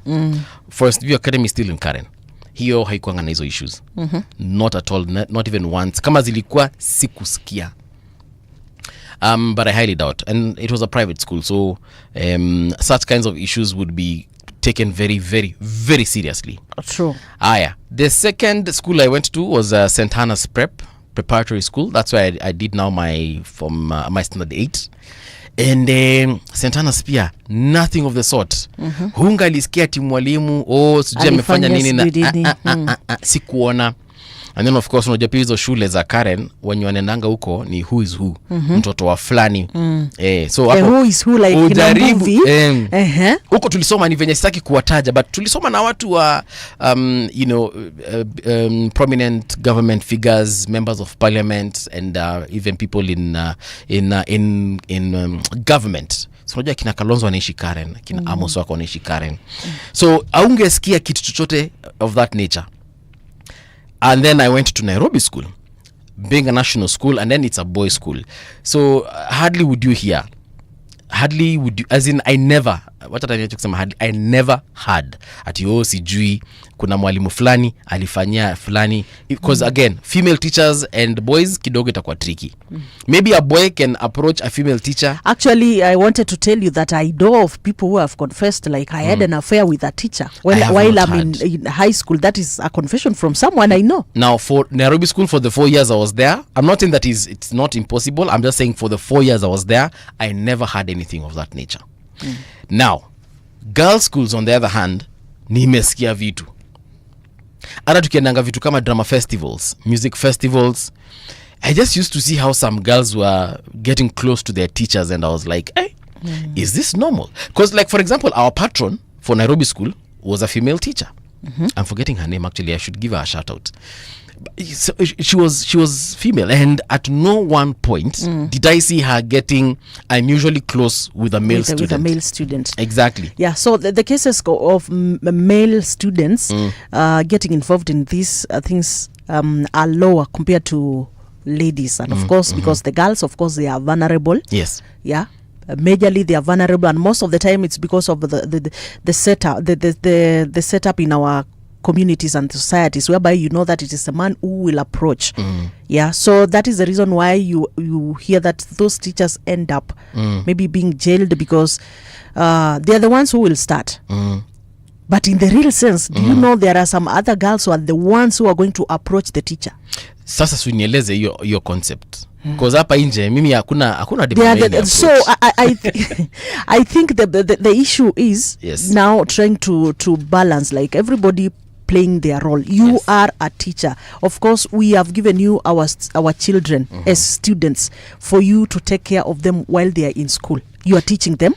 You need to take care of them, not to exploit them. You get, and you as a student or also as a parent, you have a duty. You have a responsibility. Kuna some talks you need to have with your daughters, with your sons, because nowadays, by the way, it is happening. Unajua kitambo yetu, karibu niseme kitambo yenu, wakati wenu, it was rare to hear such kind of cases whereby a young man has been molested by a teacher or something. But nowadays, cases are there. Things are happening. Yeah, so, and like again, you said, talk to your children. Yes. Both boys and girls. You know, sometimes we might think that it is the girls that are vulnerable. But you'd be shocked to find out what is happening to boys. Nowadays, nowadays these problems are just across all the genders, male and female. We've had so many. I don't know, I was reading another story from Mombasa, some news from Mombasa, whereby another, let me just call him a caretaker in terms of, it is a football, the academies for the football, young boys. Okay. And this guy was caught like he molested one of the footballers, the young boys. So it is something that happens. Just kitu kinafanyika tu, you give out your child to this guy, they are going for training. And so kumbe kuna vitu zinafanyika. So these are, it's because we trust male caretakers with male boys. Yes. Because we are thinking, sini wanaume wacha huwa, you know. Actually the thought never crosses your mind. But now it should be crossing every now and then. If you have a child, there are some places here in Kenya, by the way, they are much concerned about the boy child than even the girl child. It is disgusting that an adult can be doing this to children. Yes, we have so many options out here, bana. You know me, I never understand people, especially who commit sexual crimes. Those ones I will never understand why. You know, the rapes, the molestations, hizo sitaielewa. Hata uniambia aje sitai kuelewa. We can never understand you. Yes, like there's no explanation for it. You can't say it, but me I have a fetish for small. No, there's nothing like fetish for small nothing. That is a demon. That yes. That's a demon. Forget even the demonic part of it. We will deal with the demons when we get to that point. It is just yani wewe tu ni You're kitu just ingine. irresponsible. You're not just. You're just an evil person. Period. Whether it's woman on a child or a man on a child, it is just ni ujinga. So I think it is just a responsibility, all of us. That's easy. And you you know, have a boy child. Let me Yes. tell you, you have a boy child. Just know these things are happening. Please take care of your child. Talk to your child every now and then, because sometimes unajua these caretakers atakuthreaten kwambia you will not play here again. If you dare say anything, you will not play here again. Again pia kuna ile huyu mtoto anaogopa naenda kusema okay, itachukuliwa aje, how will other people. No, you need to view teach your me? children from as early as when they can talk, Yes. that they are free to tell you anything. And even if you have not taught them before, it is high time we need to talk, because these things are really happening. Let your children know that they can tell you anything, literally anything at any time. Hata akiamuka katikati ya usiku na asikia anafaa kukwambia kitu kama dadi ama mami, akuje akwambie 12 am 2 am 4 p.m. like akisikia tu I need to tell daddy this thing, Just ama come. mami this thing, I can literally tell him or her. Create a safe Because place for your child. Yes, when you start creating that safe space from a young age, even when they're in their teens, when they start hitting now adolescence, they get into their teens, they get into now even adulthood, they'll be able. I'm very fortunate by I was taught that by my parents. There's nothing, absolutely nothing I cannot tell my folks. Even in my age today, I can call my dad and tell him anything. I can call my mom and tell her anything, and I've tried to instill that with my children as well. Like, tell me any, na kama unaona wezi niambia ni kigumu kuniambia, ambia mom. Yes. Yeah. They need to know that they have that safe space. Unajua saa zingine kuna watoto wanakuja kuambia kitu alafu naambia wewe kwenda toka hapa. What are those things you're telling me? You've actually told that person. They will not confide in Yes, you again. there are some things you shouldn't tell me. And when they have something to say and they cannot tell it to you, they can end up confiding in the wrong person. Yeah, so mtoto wako akwambia chochote kile. So Mungela, I think I'm developing a good interest in Japan. Wamefanya nini sasa? Japan wanaenda kutupatia pesa. So this is what the story says on Star. Yes. That Kenya secures 22 billion from Japan for vehicle assembly. 22 billion. Yes, this is what it says. That Prime Cabinet Secretary Musalia Mudavadi emphasized that this financing will help reduce electricity losses, which currently account for about 23% of Kenya's national output. Yeah, the agreement was signed with a Kuroda from Nippon Export and Investment Insurance during the 9th Tokyo International Conference on Africa Development. The TICAD. TICAD 9. The president was there, right? Yep. So Japan plans to provide Kenya with up to 22 billion in samurai financing. This funding aims to boost the local vehicle assembly and parts manufacturing industry by lowering electricity costs. Wow. Yeah. Okay. So ndio hapo sasa. So Parts manufacturing and vehicle assembly. Okay. one thing I like, maybe I would like to I highlight is the fact of all this aspect of diversity in terms of funding. The reason why maybe we've been suffering this much with the so-called austerity measures is because we only have a few options to look for funding from. We had confined the country to a few options of funding our activities, our development, and so forth. So right now, when we diversify, Yes. it means that we have different options, like you are saying. We are the bride. They want to give us they want to give us loans. Yes. So, and we have options, several of them. It becomes easy. Even the rates that these people be giving us loans, will be quite lower. Even the conditions that will be given. Utanipatia conditions zenye ziko tough, and I'll tell you no. I have a better option. Yeah. Yeah, so it's quite important. And this is what Mdavad the CS said. This partnership reflects Kenya's bold and forward-looking strategy to diversify funding sources, unlock new opportunities for our people, and deepen ties with Japan as a trusted partner in Africa's transformation story. Yeah. And again, just to echo that particular situation, if we can get some of these loans to go to critical industries such as manufacturing. You see now, hapo kwa manufacturing, me, I'm all for it. Why? Because people will get jobs. People will get jobs in these particular plants. Even the products that will be produced, and not just for the vehicle assembly, it's a good one. Now we also need to fund other industries. We sat here with, I can't remember who, but they were telling us the way we take coffee out of this country, then we buy it back as what is it called, value added coffee, the instant coffees, and in other particular products. For example, if we can get our own manufacturing plant for coffee here, imagine we have created jobs for how many Kenyans? God knows how many. Yeah, so many Kenyans. And for again, tea as well. Yes. For vitu kama nini ingine, chocolate iko kwa West Africa, but for any other industry, ni venye zikuji kwa akili yangu saizi. It will create jobs. Unaona Mombasa Road, kuanzia pale Mulolongo, after Connection Hotel, all the way to Athi River. Do you know how many industries are there? How many manufacturing industries are there? Kuna wenye wanatengeneza sabuni pale, kuna wenye wanatengeneza chakula, hizi ma crisps tunakulanga, and other foods such as what, popcorns and nini, juices, zote zinatengenezewa hapo. Those places employ. Ukienda pale asubuhi wakati watu wanaingia kazini 8, you will see the lines, mistari za watu wanaingia.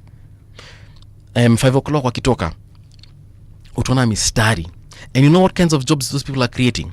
The matatu industry. Because matatus will need to ferry these people to their homes. The boda industry. Bodas will need to ferry these people to their homes. Zile markets ziko hapo tu nje zinangojanga watu watoke. Mtu anatoka hapo akinunua nyanya na kitunguu apeleke kwake. Wakinunua samaki, wakinunua kuku. Petrol stations ziko hapo, matatu zinaingia zikifuel. Yani if you just the manufacturing industry in this country ikakuwa tu revamped, my goodness, the number of will sort out of a lot of problems as far as employment is concerned. Do you think, and actually not only employment, not only employment, because this is what is going to stabilize even our economy. This is what's going to give value to our currency. You know, yes. We sat here with Alas Abdullahi na akatuambia huko Northeastern mashamba ni mengi ambayo hayatumiki, and we can plant food there. Imagine if we were to plant there, create industries for processing these foods. Again, how many people have you employed? We are looking at urban migration. Watu watoke huku urban waende rural. Tuache kujaza Nairobi, tuache kujaza Eldoret, tuache kujaza Kisumu, tuache kujaza Mombasa. Ndio mtu aweze kutoka Mombasa na aseme ni aje, mimi nimeenda Dadaab kufanya kazi. And you know, when you do such projects there is a lot of you attract a lot of other developments. You get, because of course in terms of infrastructure of course will be worked on. Itakuwa sasa hata tukipata mpaka itakuwa ni rahisi sana kutoka hapa kufika kule, because the roads will be quite okay. Other industries will also come along there, because of course there are some industries that need to complement others. So if you put this one, you put water production, there will also be an industry that makes bottles. You get, if you go to Mulolongo 20 years ago, Mulolongo, that place was a ghost town. Mulolongo was literally a very small piece of town where you just had maybe one petrol station, where all the matatus zenye zinaenda Kitui, Mombasa, zenye zilikuwa zinaenda kunaitwa aje Machakos, zilikuwa zinapitia hapo. Zikienda kina Salama zilikuwa zinapitia hapo. So you had like one petrol station, we had one joint for nyama choma, we had one joint for club mahali unaweza enda ujivinjari. That was Mlolongo like 20 years ago. Right now, if someone who died in 2020, not 2020 but in the year 2000, aamke leo aangalie Mlolongo, aambiwe ni Mlolongo, atakataa, atashtuka, atasema uongo. But if you look at Mlolongo right now, the buildings that have sprouted, yes, watu wanaishi huko. We have international schools there. We have very many petrol stations that are serving the people there. We have very many hospitals. We have Aga Khan is there. We have AAR is there. We have Nairobi Hospital, izo masides, Southfield Mall. Why? Because when you develop an area, you literally build that economy. Now as we speak, and I usually go back to that issue of Northeastern. If we decide to develop Northeastern area the way we envision it to be developed, yes, akina Banisa venye tuliambiwa hapa hivi, if you can develop places like Banisa and make it awesome and amazing. Right now people are looking for jobs in Nairobi. Why? Saizi there are opportunities to work in places like Kisumu and Mombasa, but someone is thinking, I can't go, it's too far, I'm far away from my family. But the moment we open up those places, imagine it will be so easy for you as a person to work and live in Banisa, yet you were born and raised in Mombasa, Turkana and any other place. So mi naona manufacturing iangaliwe. Izingatiwe na izingatiwe proper. Na kitu gine, so these are the things that now our leaders, when they go out and looking for funds, these are the things that they need to put in mind.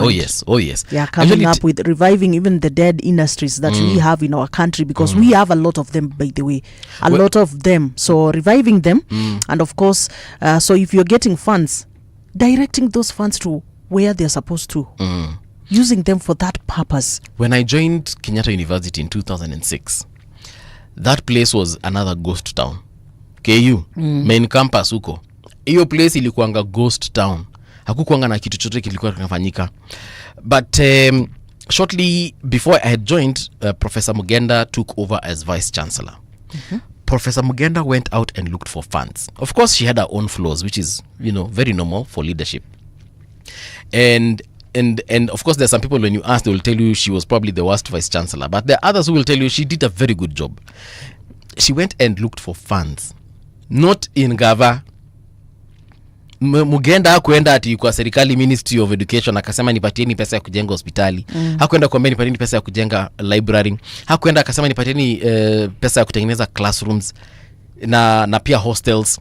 She literally went out the country, traversed the world, Europe and Asia.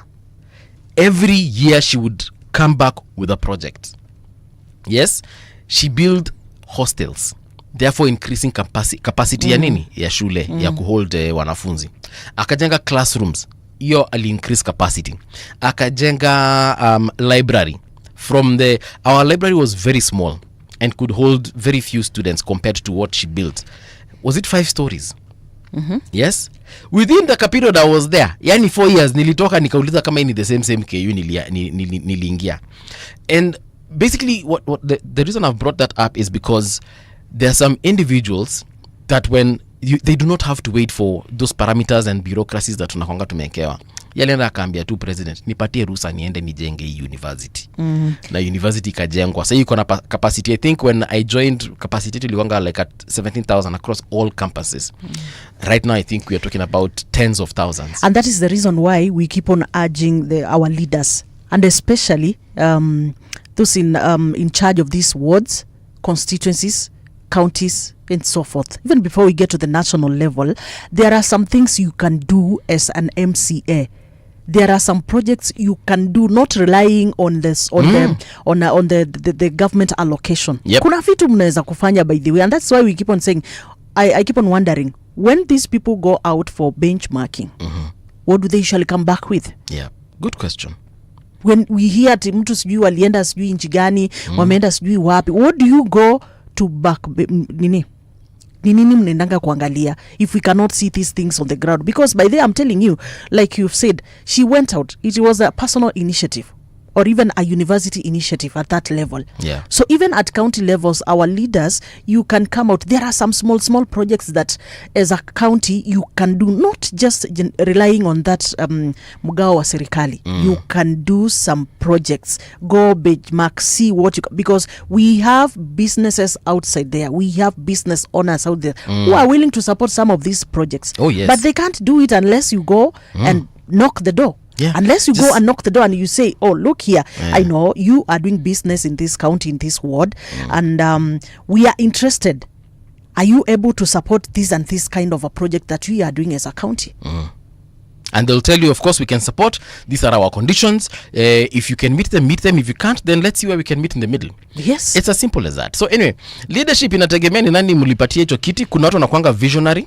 Of course, kuna wengine wanakuanga tu wana bootlick. They are saying, hey, mimi siwezi fanya kitu kama mkubwa hajasema. So unashangaa tulikupatia nafasi ya nini? Oh, but you see now I have to talk to the president before we do this. Then why are you our leader? Because it looks like we elected you to be talking to the president. We elected you to work for us. Come up with strategies. Talking to the president is a plus. Come up with initiatives by your own. Yeah. Anyway, it is time for us to get into the news with Winnie Maganga. Tukirudi in the next hour, of course, we shall be letting you know where the conversation is taking us. Don't go too far. We will be right back. Radio generation, the sound is fine. Pump it up, turn it high all the time. Let the music move you, let's sway. Radio G's got your jam all day. Radio Generation, the home of urban soul.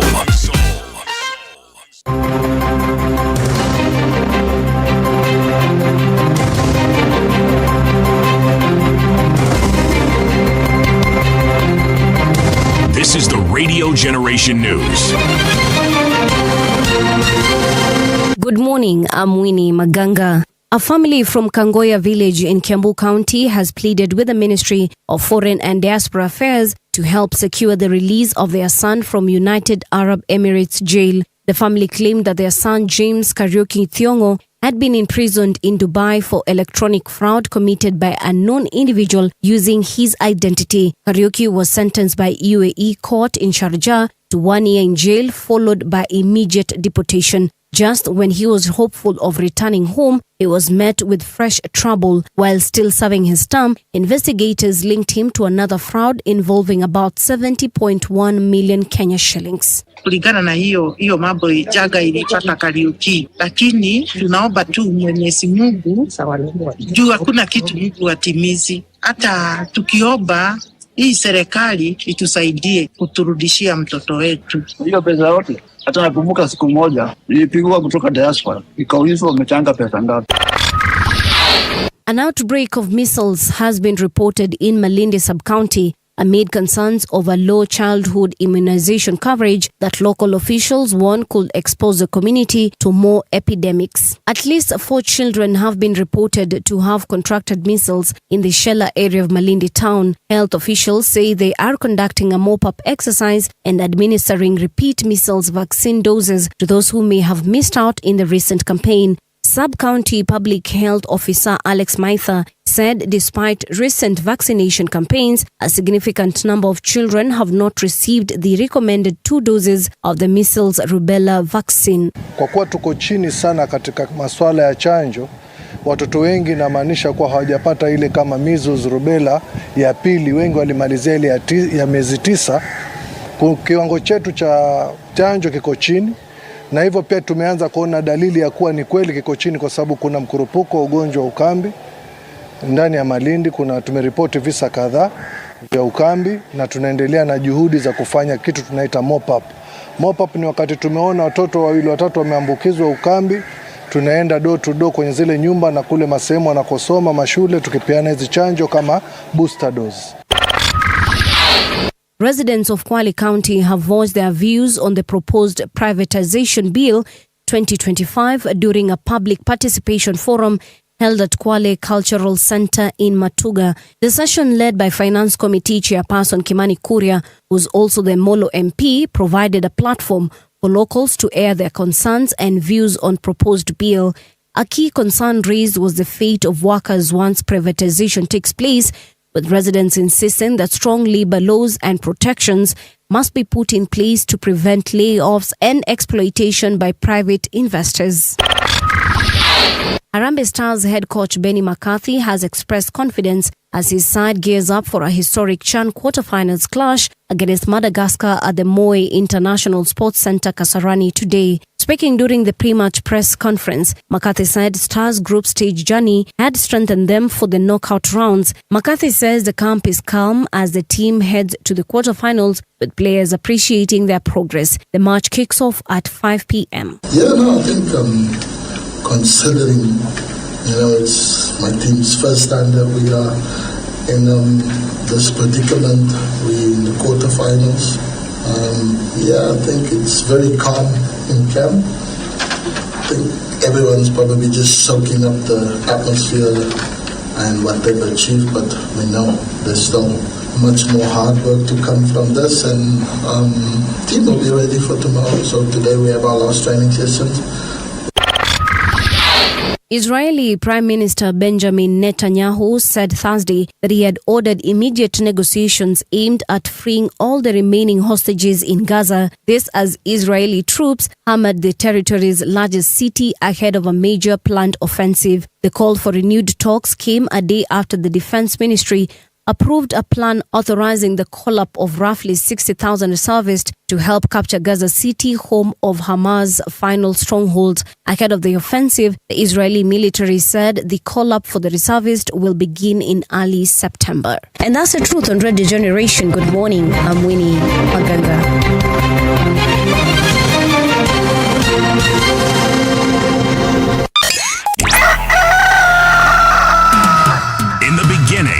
Was morning radio. But now there is Radio Generation's The People's Breakfast, curious and bold, getting facts from the shadows. That's what it is. Now, as the city wakes and secrets stir, a bright new voice shines. The People's Breakfast. Your morning, your voice, your journey. Good morning. Good morning, my neighbor. Welcome to the home of hard truths and bold insights, Radio Generation. A very good morning to you indeed. This is Radio Generation. The time right now is 6 minutes past 8 o'clock, and it's time for us to have our morning conversation. In studio, you're with me, Mungana Mbuvi, and Tisha Wayo as well. Na tumekuwa joined by two gentlemen. Allow me to introduce them. Our first guest is Dr. Maina wa Gaithuru. He is the Secretary General, National Parents Association, Kiambu and Central Region. We do also have with him Field Marshal Boaz Waruku, Strategy and Policy Advisor, Elimu Bora Working Group. The conversation today is around education, and we're asking, should it be reset to default? Gentlemen, welcome to Radio Generation. We are glad that you could join us this particular morning. Thank you. Yeah, I'll start with you, Daktari. Yes, karibu tena sana. In our education, the education system that we are having today, this one is what? Like, is it the third or the fourth from wakati wa the 70s? I remember my parents told me that they used to have, I'm even forgetting the name of that education system. It was CPE, yes. It was CPE. Yes. I think our grandfather, our fathers had something CAPE. It was CAPE. Then we came in to CPE. All right. And then from CPE was two was ignored, the PPP, what that we're having today in the CBE. Right. But then we had 7 years in primary school. Yes. And then we had 4 years in secondary school, 2 years in high school, Form 5, Form 6. Could be that is history to you. And then university for 3 years. I remember my parents went up to Form 6. And I remember when they cleared Form 6, they became teachers immediately. And that's what I like, the beauty of that particular time. Apparently, ulikuwa unapata kazi ukishamaliza shule. Siku hizi, I do not know what happened somewhere in between things. No, after Form 5, Form 6, yes, you could go to college for 2 years. Okay. Then you would become a teacher, if it was primary school. If it was diploma, it was 2 years. Right. But the university was 3 years. So that was basically Prior to that, we had a cape. I don't know very well because that was also could be Boaz knows about that. Right. But to me that was also legged. However, after the 37, 3, 2, then we came to the 844. Okay. Then from the 844, we have now CBC, which is CBC.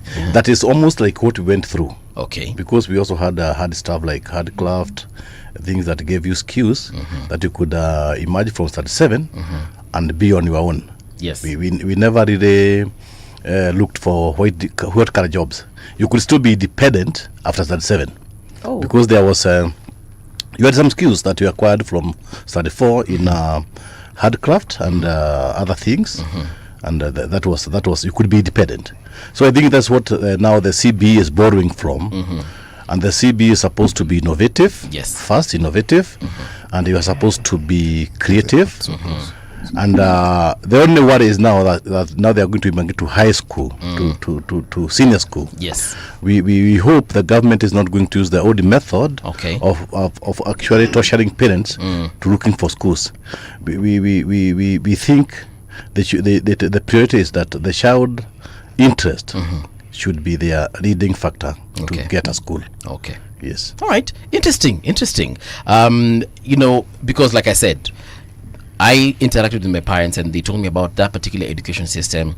And in my opinion, I think when you tulipitia 844, we had a very easy time. Maybe, Boaz, you can tell me if that is true. I feel like 844 was one of the easiest. Good morning. Good morning to you too, sir. Good morning, Patricia. Good morning to you.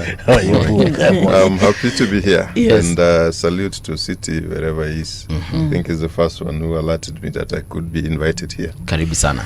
Having said that, I think it is important to recast the conversation along these changes that Dr. is already alluding to. Yes. Why do we have several changes?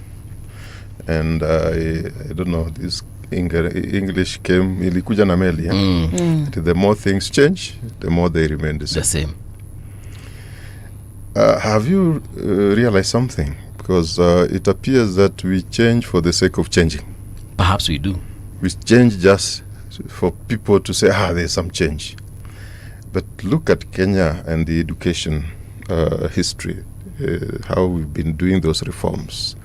1909, if I may tell you, that's the first time Kenyan education system was codified. 1909. 1909. But even at that time, it was not codified as a system or a structure that you say. At that time, those who codified it thought they were the Kenyans. It was the Imperial British East Africa Company. Kenya was under the control of that company. That company came, and because they wanted some manpower to help them, that's how they created, can we be able to, how do we we are seeing some natives there, we're seeing some, so how do we make them be useful to our company? And with time they realized, you don't just have to use them as signposts.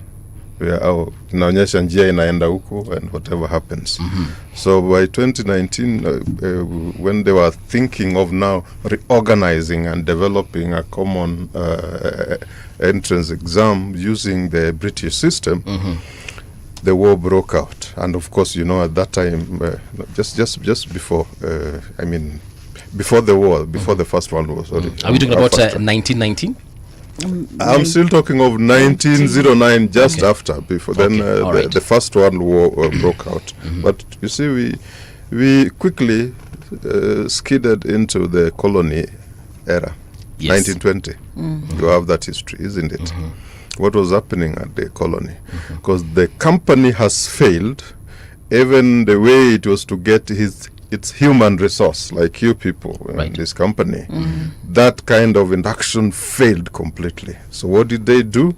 Let us now design a system that would help us get manpower. Women were not considered in any arrangement at the time. Manpower to help us serve His Majesty's interest in Kenya, because that Kenya being a colony, you're serving the colonial masters, of course, and you just fast track that. You would go through the Fraser commissions and all. 1964, when we gained independence, then Mzee Kenyatta and his team say, no, we must look at this education more properly. Ominde Commission is formed. Ominde Commission is formed of fast-tracked because there are so many parameters that time. Okay. At that time, the emergence of independent schools. The Africans were saying, no, the way you've segregated us. Europeans on their own, superior quality education. Elimu Bora, that time, just for the Europeans, then the Asians, second tier, and others. That's how the independent By schools. others, you mean us now? We are others. We are among the other animals and all that. Others. So that's why these others, being the Kenyan tough-headed, they said, we must have our own education system. Of course, in between there are those religious institutions that were also trying to create something. Okay. So that history is important because why? You see that then education is being used as a tool somehow to serve certain interests. If that somebody gives you a picture that it's been used to serve certain interests, yes, and when it is not serving, then they say, can we set up a team to help look at what is not working? So when Kenyatta established the Ominde Commission, yes, 1964, he said, no, we need to go beyond the colonial era and say nationalize the education system in a way that now we'll be having a curriculum. We'll be creating, the first time we created a Department of Education. We'll be creating a system that would help us on how to manage education within this country. So, and curriculum became very clear. Of course, it was still being followed. That's why you find the system of the British was now being used in the system a little bit more. But those commissions with Ominde, then Gachathi, the 1976, which said, okay, Ominde had done so well in terms of trying to create schools, proper schools for Africans as well. I mean, an inclusive school system. But at that time also you realize that a few schools were the ones shining. And these ones emerged later on as the national schools. Okay. But the communities, the areas which did not have schools, community members had realized, okay, those who were taken to school, when they come back, we see that time, their nature, their style their mannerisms changed. Of course, that's the first time people would see, I don't want to talk about the smoking and all that, but there's a way in which they were cultured in a way. They borrowed heavily. They borrowed heavily from there. So people liked that and said, we want our children also to be in school. What did they do? Parents and community leaders, they designated land. Mzee Fulani, or even one Mzee says, I have a lot of land. No, I'm giving this. Let's, the men come, the women wanna weka matope around, they do the mud structure. Wanaume wanaweka. Those become Arambe schools and such things. Okay. The district education boards, which were now being established, started creating schools. So that history is important because now people started talking of, we need all our children to be in school. Do you know that time the concept of education for all was being born? Okay. Education for all, which now later on 1990 being codified globally, EFA with the 6 goals. Okay. So when Africans and the people wanted their children to be in school, they were saying, okay, we want these children to be there, but do we have what it takes to deliver the education? They had not framed him so well like we can frame now on the 3 parameters of the quality, of the teacher quality, the quality tools, and the quality environment. Now you can codify that. Like that. But if you look at what they were grappling with, it was akin to that. Okay. Because at that time, Dr. said, you asked a question actually that once your parents and the grandparents left school. Some left school in standard 8, grade 8, and became teachers. Some were taken to be trained to be teachers. So those who became teachers were done in service training, in servicing. You are teaching, but you're being trained also. Then later on, you get certified. And actually, I think the era when and UT and trained teachers would be allowed in class. They were given the cutoff. I can't remember the exact cutoff here, but I think I can refer later. What happened is that they were told, all the UTs, if you don't go through in service by this period, this was in the 90s here. The precise year is what I can't pin exactly. You are told now you must go for the in-service training. They would teach during the term. Holidays they go and actually be trained. Why is that important? The beauty about that, yes, you could pile. You know, you don't. It was not a must that you pass once. You could remember. You could pile. You could be given some credit until you pass. If it, for example, if it was mathematics, right? And just before I forget, it was eight started before 7. Yes, there was a system that had something similar to 8 for 4. Yes, it is what was replaced by the 7 4 2 3. If we are to use the years to designate them. Yes. So I mean, it's I still want to go back to that history that Boaz has mentioned, Daktari. Yes. And he has said that there were these schools that had tiers. So we had the European schools, then now we had that tier where we had the Asian schools, the Indians rather, and then now for others, for the rest of us. If we go by that description, I see it still today, because we still have the so-called British curriculum schools. Yes. We also have schools where we see they are predominantly Indian. Yes. Actually sidhani sijaona Mwafrika kwa hizo shule, kama wako nafaa kuwajua. So maybe Daktari, you can highlight for us and let us know. Yes. Are we seeing that structure never really ended and we still have that, and probably we'll call it segregation? We can call it neo-colonialism, okay. I think, for lack of a better word. Because and that's what I said as I began. Yes. That we hope that parents are not going to be tortured again, are not going to be segregated to putting class in schools. For example, the alliances and the national schools, they are not a preserve for anybody. They are for everybody. Yes. Do you think Jomo Kenyatta Ella, and may he rest in peace, yes, is when we started, and the boss who attest to that, is when we started free education. There was what we called the Kenya Secondary School Scheme. When I went to school, my mother never bought for me any book. We had a government structure where books were given. Not like today, when again now books has been commercialized by some political persons, that you get that we are having so many books on a certain subject that they are not even required in a school. Because for the interest of somebody getting interest is corruption. There's no another word for that. And you get that you go to a certain school B, and there are so many schools for English, there are so many books for English that are not even needed. And we find that students are being sent home because of lack of school fees. So what I was trying to say is that the schools began in a Karaba situation whereby Jamhuri High School was known, I don't know whether Boaz remembers the name, but it was for the Indians. Renana was for a certain community. They had names. They had colonial names. It's only that I forgotten. Okay. If I knew we were going to Prince vote, of Wales, yes, all those they were given the names of princes of England. Yes, so like Nairobi school where I was, it was called the Prince of Wales. Prince of Wales. Yes. Yeah, that's. And even Jamhuri had a something. Please, I don't know, Princess of Wales or something like that. Even a Nana, Duke of Duke of Duke of Edinburgh or something. Yeah. That aside, yes, we have mindset, even our politicians, that alliance is set for certain class of people. Okay. And this is what we are against as a parent association, because we would like that we would like to use the Kenyatta philosophy, education for all. And if you remember, alliance girls reverted to the African something school, boss.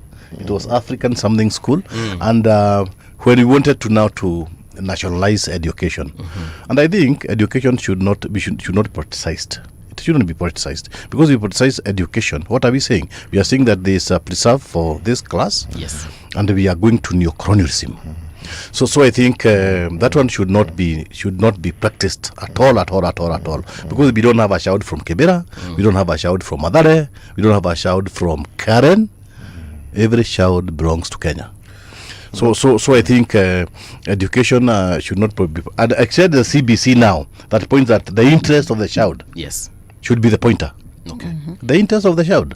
So we don't want to see parents struggling, looking for places in schools. We want the children through the KIPSEA or whatever, whatever. Because like in our time, there was KJS, Kenya School Junior Secondary School in Form 2, and this was conducted in the Harabi school, the so-called Harabi schools, so that if you excel, yes, you would go to a government school. And all these practices revert back to neo-colonialism, you see, because I think your grade should get a school for you. And I think that's what Boaz in his organization they fight for, and this is what we are made for, because we are made by Parliament.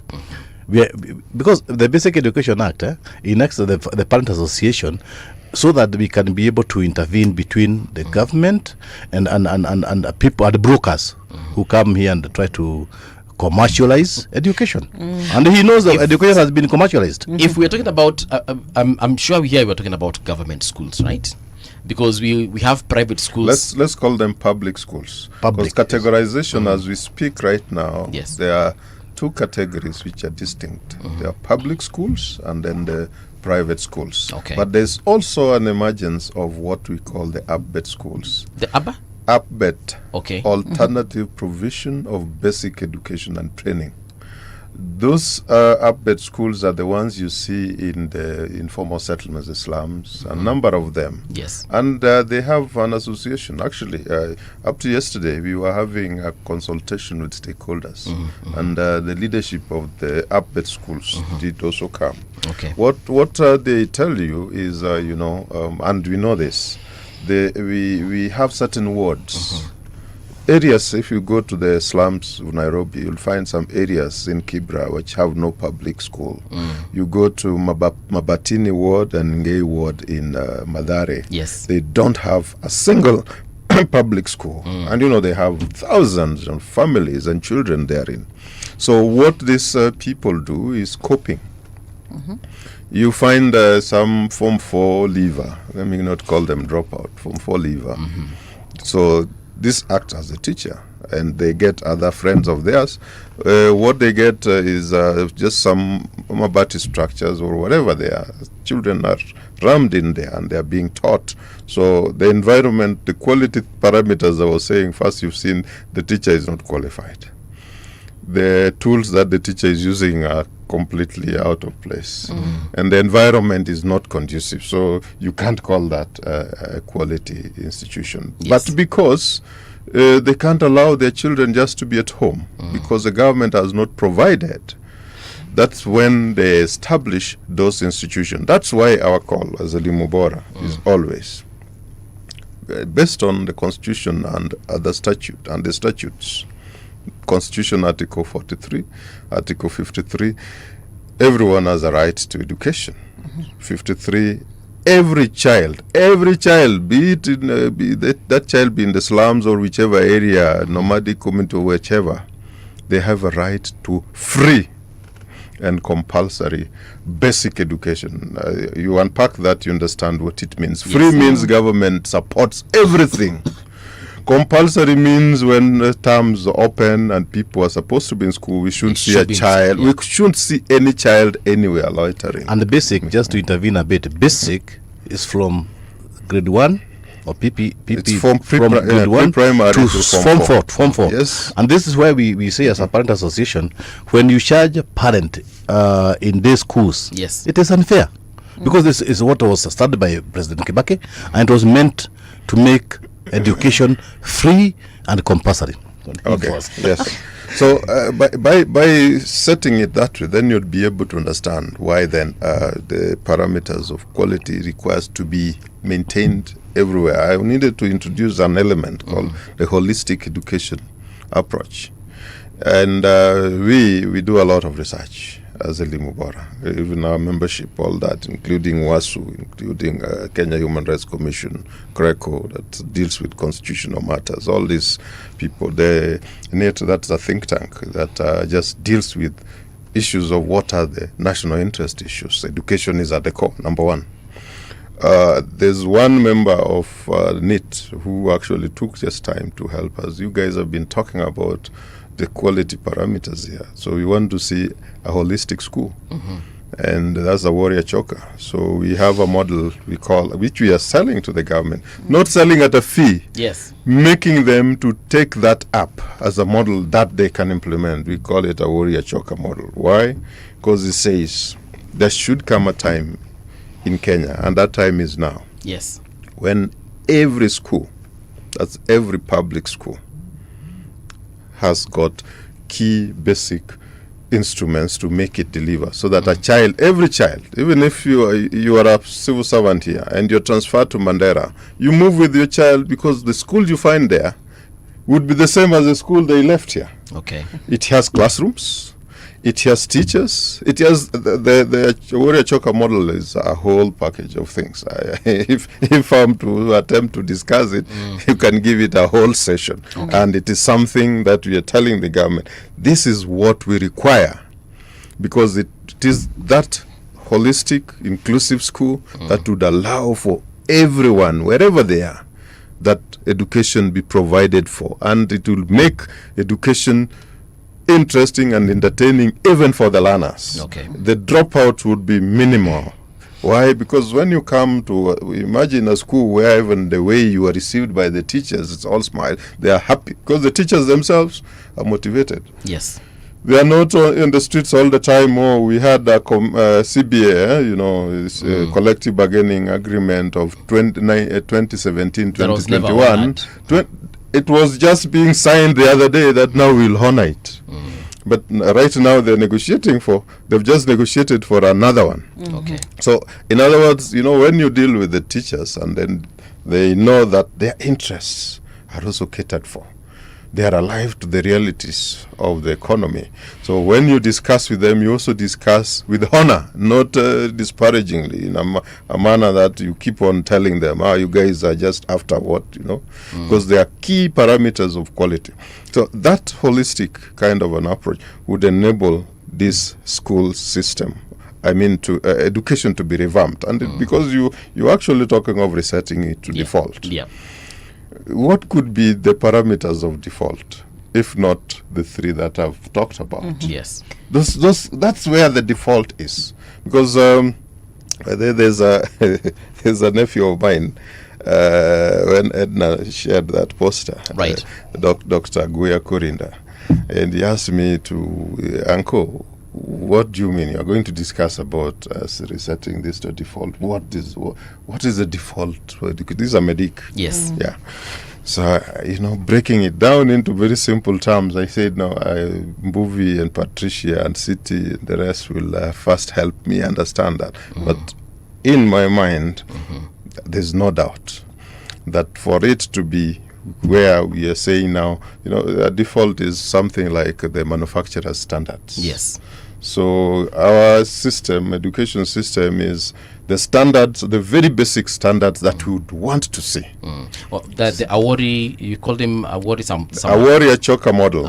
That is the default. That's the default. I think we are making it available to Kenyans as the default for anything. So not forgetting about now the quality of education that we are talking about. Yes. I don't know whether you have considered the aspect of the homeschooling. I know it is so prevalent in the Western countries. Is the Western, yeah. Now in our country, I know there are some few people who do that. Even our parents, and you talked of grandparents. Yes. I think your grandparents could be my parents. Don't worry. It's very possible. It's possible, yes. Many of their siblings were homeschooled. Oh, okay. Many of their siblings were homeschooled. My paternal uncle, who never stepped into any classroom. Yes. But you not just speak English you come with your friends and you think then he'll ask you, and he also tries to utter those things, So there's an element of homeschooling. That is not the only one, but I'm just looking at how our African cultures and communities structured themselves. Within decision-making processes, there'll be the mentorship that they would be doing. I'm from the Luo community. the elders who are the wisdom keepers of the community had somebody carrying that stool for them. And whatever bag that they have, even what they sniff, tobacco. You call it tobacco, but I don't know whether that is the equivalent. Yes. But you'll find the person carrying that called Jating Dai, yani the carrier of those things. That was a mentee. Why? That is the person who is allowed to be closer when they're discussing serious issues. So this person from a very tender age is learning. That's an aspect of learning. That's homeschooling, and that's learning. You come to the women and the ladies, you'll find that the girls are always around the grandma. The grandma does not spare any time. Everything she utters is wisdom, is educational, don't sit like that. When you go and you find this situation, deal with it. That is education, isn't it? Yes. Yes, so that is our African way. Now the one that you are modeling, that you're saying, the homeschooling of the West is where you don't have a child, the one who is taking care of a child minder, and you can't take to those, the daycares and all that. So what do? You say, now, my child, I'll be homeschooling this, and I'll be taking full care. Or some of them also just become mad like some of us and say, that system, they are being taught things which I don't like. And by the way, America is notorious. Yes. There are certain states where, because they have the boards that run those schools. Recently, you heard of some of them saying that slavery should be taught as an avenue that was positive to help the blacks really to learn certain skills. You know that? Yes. When you hear that my child is going to be taught that, you say, come on, I can coach you myself. So those are dynamics, the varieties of what we're dealing with here. But I think I wanted to come something before I forgot on motivation. Yes. Because you see our teachers in the world are among the most demotivated. Our teachers? Yes. Okay. Yes, they are. And they are our parent, and they also talk to us. And I think the parent association has always been advocating for motivation, because it is clear, even the government blindly did put it in the Basic Education Act, in the third schedule. And it was meant that a parent could agree on how to motivate teachers. When I was growing up, my local teacher could always come to my place, although at that time my generously could not accept that my teacher is getting a glass of milk, else I could not be able to, because a cow, I think a cow could yield only about 1 glass and a half. Yes. Then the teacher gets a glass. That was motivation in the high level, because this teacher, my parent regarded the teacher very highly. Yes. I hope we can revert to motivating teachers very highly, and our parent could also understand that by motivating a teacher it's not bribing a teacher. It is actually recognizing that, like now in Kenya, they are being paid very lowly. You see what the increment that was done by the government, and also was very highlighted in all newspapers. It was peanuts. Yeah. It was peanuts. And the teachers are not very amused about that, because they should actually implement their bargains as it has been bargained. And also I would like to think that if we start from there, then we can go back to the devote, whereby the teachers were highly motivated by the community, they were highly regarded, and also the teachers deserved, they had their self-respect. These days we are hearing, as I was coming, I heard a story from the Standard. I think it's from the Generation Radio, and they were talking about a teacher who has also been pinpointed because of harassing student, quoting student. That was unheard of. I think even us, we are not teachers, and even as we grew up, I think Kasha is the one that should also be devoted first. That people should have self-respect. Yes. And even our girls, you see, this is my dress, my choice, and also my dress, my choice has also contributed to so much lowering the teachers. A teacher, a girl would smoosh a teacher, and that is it is not noticed by anybody.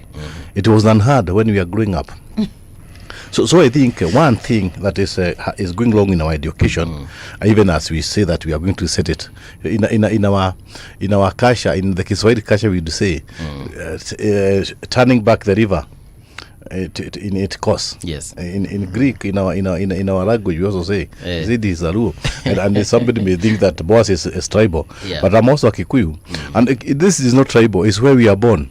It doesn't amount to tribal unless it is directed otherwise. And it should I teach him how to fish and swim because I learned to do so when I was 4 years. Yeah. When I was a young boy, he talked about something that I can't remember in Greek, in the rural language. Even in our place, we had what we called the Ngira. The Ngira is a small room from the main house, because I come from a polygamous setting. Okay. And my grandfather was polygamous. And in the mid room, I think in their home, they don't. It's not equivalent to our Simba. Simba is for the boys. Yes. I start to be connected, but yes, Simba is for the boys. Yes. Grandma is for the girls. Yes. Yeah. So we had an elder's home. An elder's the round hut. Yes, the round hut for the elder.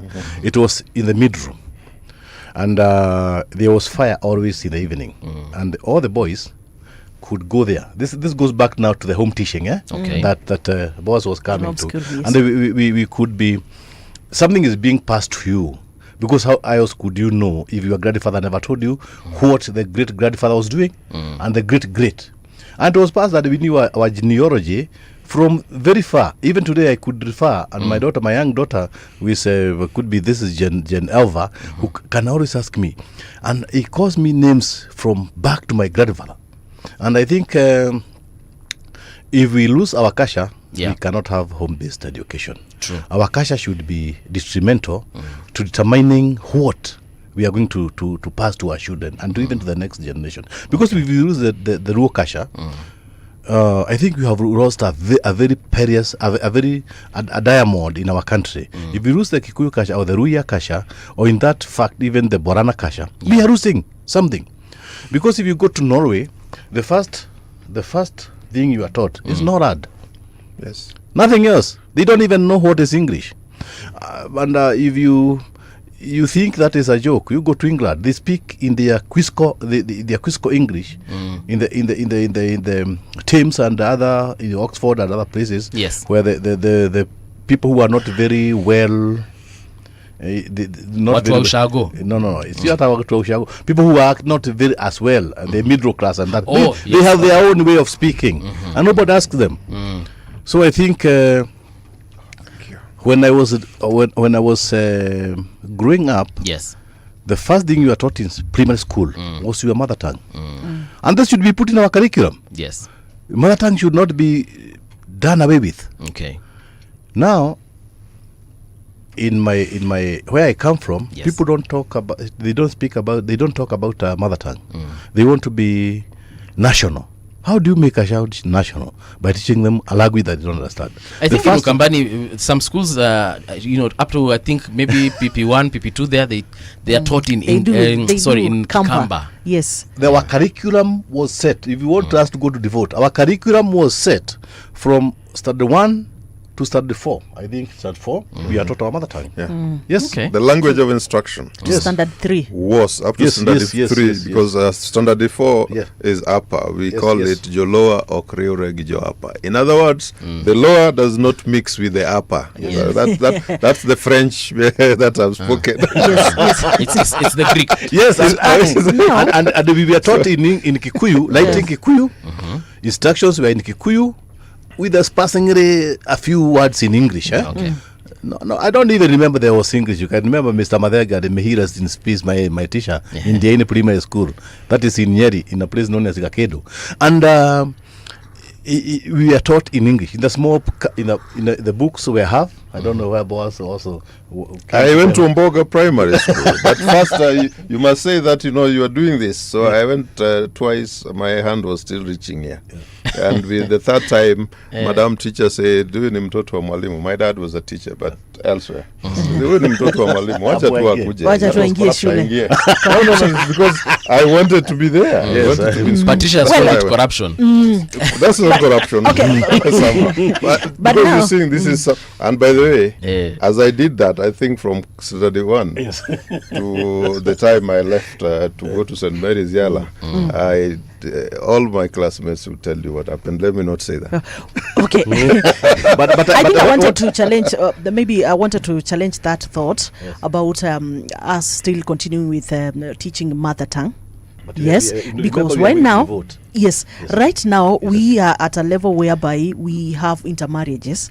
Yeah. So I want to maybe to understand, if today I say now it's a primary school that is in Kawangware, yes, you want to teach, what mother tongue are you going to teach? Okay, the language of instruction, let me explain this. The language of instruction should be the common denominator, the language of the catchment area. That is what the within the language community, it's the African Alliance of the Linguistics. There are guys who are just doing research on the languages and all. One thing which they recommend very well, ACALAN, it's called ACALAN, African Alliance of African Languages. I don't know why it is escaping. I would give it to you info. Yes. What they say, when the catchment area, if it is predominantly the Luo, how do the children know what you're talking about? It is what their mother tells them. Kidi, stone, this, that, So when you are taking this child from that early level, make that child know, so that when they are learning, they're learning how, if it is a book, if it is what, you don't start bringing very foreign elements. When you say A for apple, the child completely has no idea of what an apple is, has never seen it anywhere at all. So in the urban areas, Kiswahili would be the language of the catchment area. Okay. So that would be equivalent to the mother tongue that we are talking about, and predominant in a mixed marriage. My family is just Luo and SDA. Yes. Of course, you'll understand what that means. Yes. So with that background, then you'd not be having lots of challenges. But when the father speaks Kikamba and the mother speaks Luo, it would be important that you use these languages to make them understand. Just like I think he's talked of the nomadic communities. The Nordic communities, that is in the West. The Norways, you're talking of Sweden. Swedes and all those. And as much as they are learning those other languages, they have the component of another. And they learn it very quickly. The child gets this at some lower level. Okay. To the extent that by the time they are emerging, this child is multilingual. The children have capacity to learn a lot. My children, the first generation, I have many generations of children. I will not disclose. The known ones. My first children, they were learning the Luo in the house, and whenever we went to the village, as they were playing, because I was in Kabete area, lots of Kikuyu things. So they would even come. And by the time you tell them, Shosho and Dani, Shosho is grandma, Dani is grandma in the Luo, Shosho is grandma in Kikuyu. Nyoni is a bird in Kikuyu. You tell them, Winyo is a bird in... You see, and they learned very quickly. So there are no barriers, even with you see, this is not even a mixed marriage, but my children would speak with the Kikuyu children. You can imagine and I that. think before I forget, yes, I think I want to say, to make it clear, even in an urban setting, even if we are, we are all tribes, cosmopolitan, and we still have enough teachers, and we could put classes of the Ruo, Kikuyu, and it is possible. It is possible because I think for me, mother tongues should be put in the curriculum, and I think they only politicize it, but it should be put in the curriculum simply because now in the future, do you think that we are not going to have regional radio stations? We are going to have them, and even when we had only KBC, we still had the radio stations in our mother tongues, even in Luo. Yes, yes. And that was a good practice. Given And time. this should be the best practice. Even my child, for the first thing they'll know, Yes. will be Kikuyu. Okay. From me. Now my grandchildren don't know Kikuyu. When I talk to them in Kikuyu, they don't know, because my daughters might have. I believe in cross marriage, and my son have gotten a daughter from Mumias, another one from Ruo, and he knows also him and us, the old generation. Right. We had the ones who had several girlfriends. Yes. We also wanted to have. wasn't in your club. No. It is, I know boys must have been reading, but remember. Yes. We want to make Kenya great, and we can only make Kenya great by making it less tribal. Okay. And by making it less tribal, it's making people practice their language. Language is not tribal. Yes. Language is mother tongue. Language is not tribal. It shall never be tribal. I like the Ruo, the way they like. When I went to Rural and I went to Maseno, and at the Maseno school. You studied at Maseno? Yes. Oh, okay. Yes. Interesting. And you see, sometimes they talk their Ruo, and you will not get a Kikuyu being elected even in the PAs, because you will not be able, because the predominantly is the Ruo. But in Central Province, you get that people, we accommodate everybody. Okay. And we are losing it by accommodating everybody, even in our talking. We lose it because we lose it because we want to also to speak in our language. No, I'm not talking about anything else. As we are very accommodating. See, I'm telling you, my son has married from Umias. I have a daughter from Umias. I always tell her Umlamu, and I know those few words. So my child in this marriage, yes, would like them to know both languages.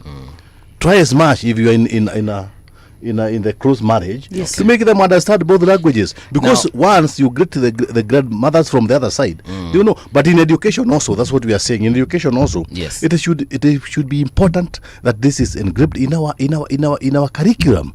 Now, mother tongue. There are some two questions I need us to answer before we leave, because we have about 9 minutes. CBC, from a parent's perspective, was it a mistake? Yes and no. Yes, because it was not. It never matured to its statute in the beginning, and even now it has not come to be, because you find that we have grade 8, grade 9. They are supposed to do sciences, and they are being trained by CRC teachers, or they are being a geography teacher is teaching chemistry.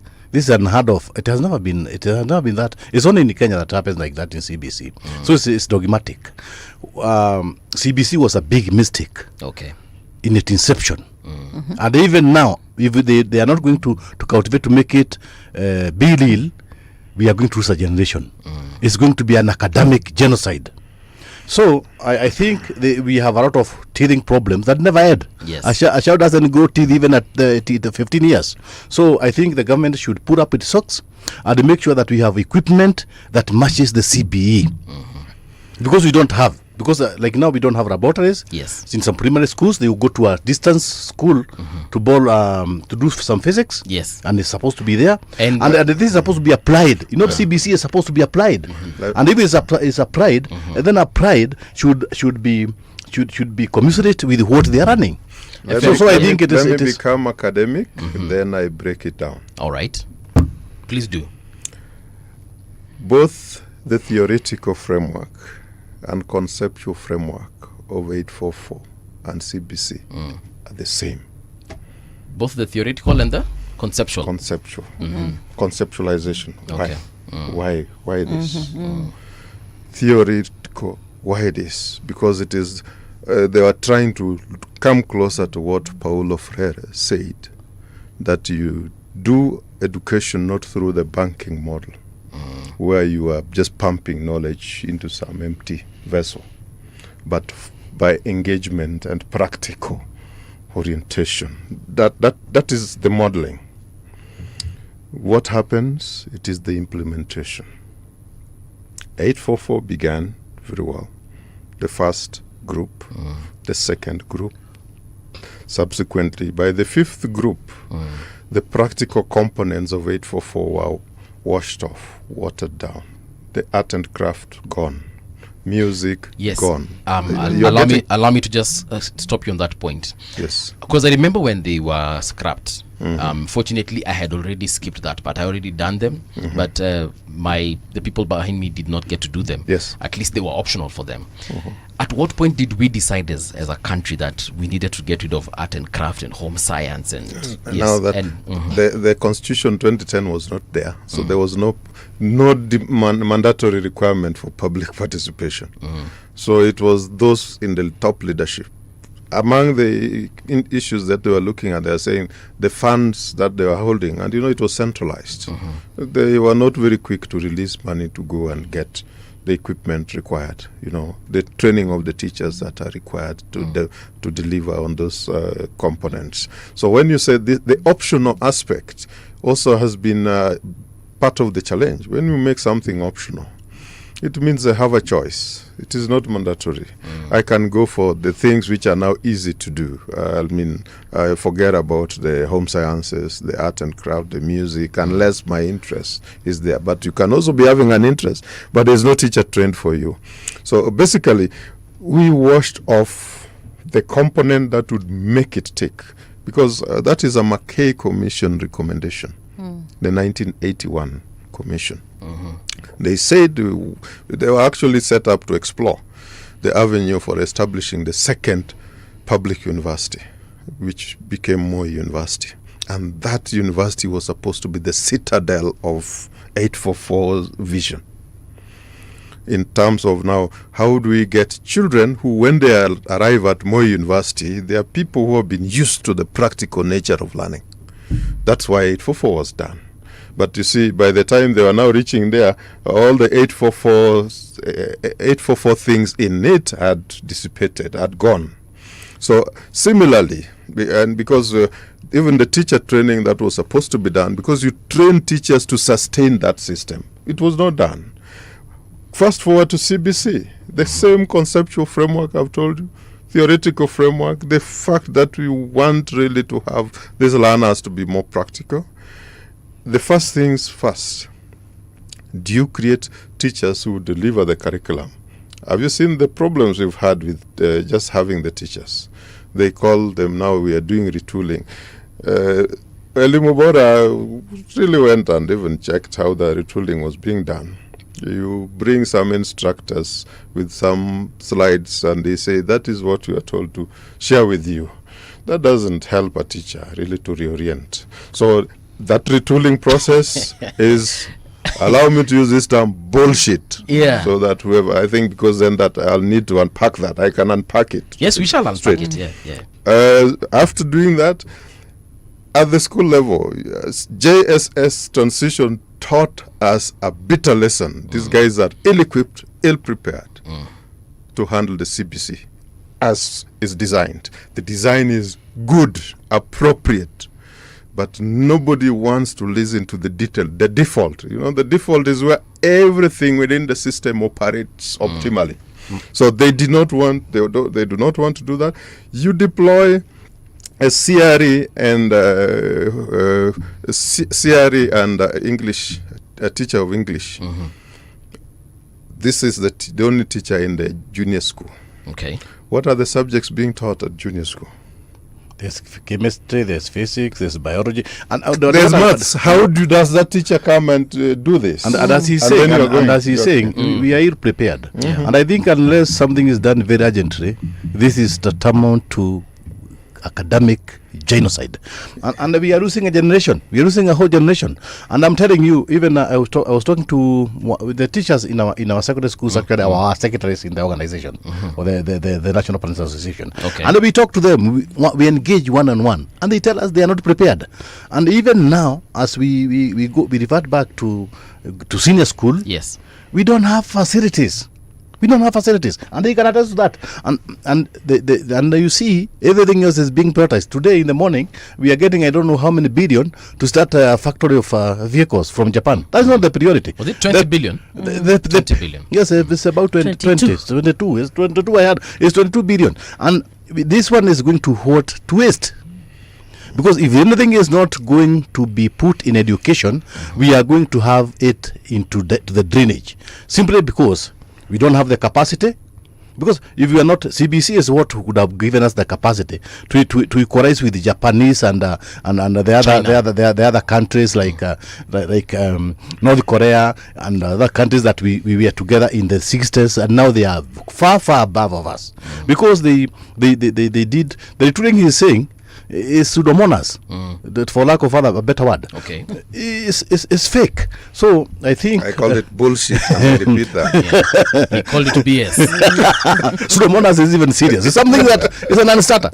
So I think we have also been done recruiting, and when he went, and as he's saying in the upper KICD, it's the slides. The person giving the slides is not even considered in the slides. You can even go ahead of them because the slides everybody can be able to teach with the slides, including her. I don't know, because it is important that we take matters education seriously. One thing I want to say, because you said we're almost ending. No, we have another hour, but I was saying we have for this one. But one thing, so that we are getting to the next. Yes, there's the element of over politicization of education. Kila mtu akiingia anataka kuwa na legacy yake kivyake. Some have legacy of how do we use education to get more wealth.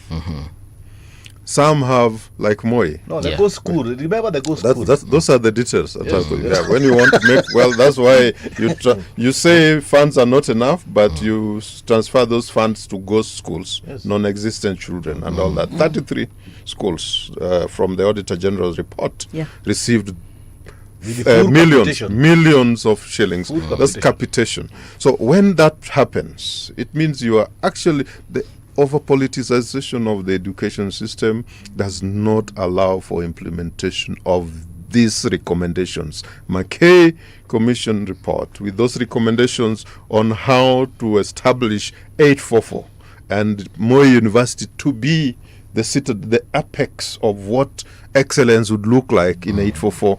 All that, even the administration of it, my friend Professor Peter Iro being bundled out because it doesn't come from there. If you look at what he would offer there, other than what the homeboy would offer, totally at variant. So, those are the dangerous things. Allow us to take this break. We shall definitely be back here in the next few minutes to continue talking about this particular education problem that we have in the country, because now I thought we were just going to talk about whether it should be reset to default, but I'm feeling like we have a very huge problem. So that one is definitely taking place. We are with Boaz Waruku. He is a strategy and policy advisor, Elimu Bora Working Group, and also we do have with him Dr. Maina Gaidhuru.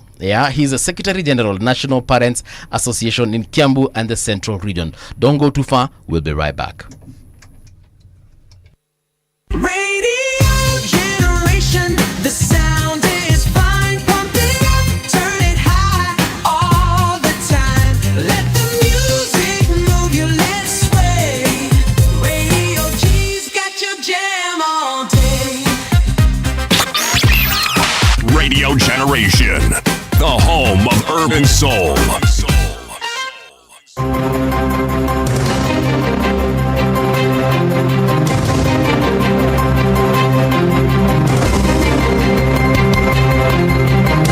This is the Radio Generation News. Good morning, I'm Winnie Maganga. The Social Health Authority has dismissed media reports alleging it disbursed 20 million shillings to a ghost hospital in Homa Bay County. The authority's boss, Mercy Mwangangi, clarified that the funds went to Nyandhiwa Level 4 Hospital in Suba South, which has been operational since 1970s. Mwangangi explained that the facility retained its old account name, Nyandhiwa Dispensary, after being upgraded, a practice common in many health facilities. She added that all payments undergo strict verification and no money is ever released to uncontracted or non-existent facilities. Dagoretti South Member of Parliament John Kiarie has urged Parliament to establish a parliamentary office in science and technology to help Kenya navigate the opportunities and risk of artificial intelligence and other emerging technologies. Speaking at the third leadership retreat of the National Assembly in Mombasa, Kiarie stated that the world is firmly in the fourth industrial revolution driven by machine learning and advanced algorithms, warning that Kenya risks being sidelined unless it acts decisively. The lawmaker explained AI's promise in agriculture and medicine, but cautioned that AI-generated misinformation is already undermining democracy, citing the 2024 finance bill protests. Detectives have exhumed 5 bodies from 6 graves in Kwabinzaro village in Kilifi County on the first day of renewed exhumation exercise linked to suspected mass graves in the area. Government pathologist Dr. Richard Njoroge confirmed the recovery of the bodies on Thursday. He said that the operation followed days of planning and coordination between security and forensic teams. The pathologist added that out of the 6 graves, they found 5 bodies and 10 different body parts scattered in different places. Of the 6 graves, we found 5 bodies, and then also around that area, we found 10 different scattered body parts, scattered in different places on the surface. So we are remaining with 21 graves, for which the exercise will continue from tomorrow until we finish the exercise. Now, we expect also to find more graves because we have not exhausted the search because the area is very, very vast. So we expect more bodies. The National Police Service has announced temporary road closure and traffic diversions in Nairobi on Friday, August 22nd, 2025, to facilitate the ongoing African Nations Championship. In a statement, police said motorists from Nairobi's Central Business District heading to Thika Road towards Ruiru, Juja and Thika should use Kiambu Road at Exit 4, adding that there will be roadblock at Muthaiga. Vehicles using Thika Superhighway to access Mwiki are advised to follow the Ruaka Babadogo Lucky Sama Nairobi River Mwiki route. Nigeria has deported 102 foreign nationals, including 60 Chinese and 39 people from Philippines, who were convicted of cyber terrorism and internet fraud, according to the country's anti-corruption agency. The announcement by Nigeria's Economic and Financial Crimes Commission on Thursday comes as the country steps up a crackdown on online scam operations, which lured victims through online romances. EFCC spokesman Dele Oyewale later told the AFP news agency that another group of 39 Filipinos, 10 Chinese and 2 people from Kazakhstan had been deported since August 15th. He added more deportations were also scheduled in the coming days. And that's the truth on Radio Generation. Good morning. I'm Winnie Maganga.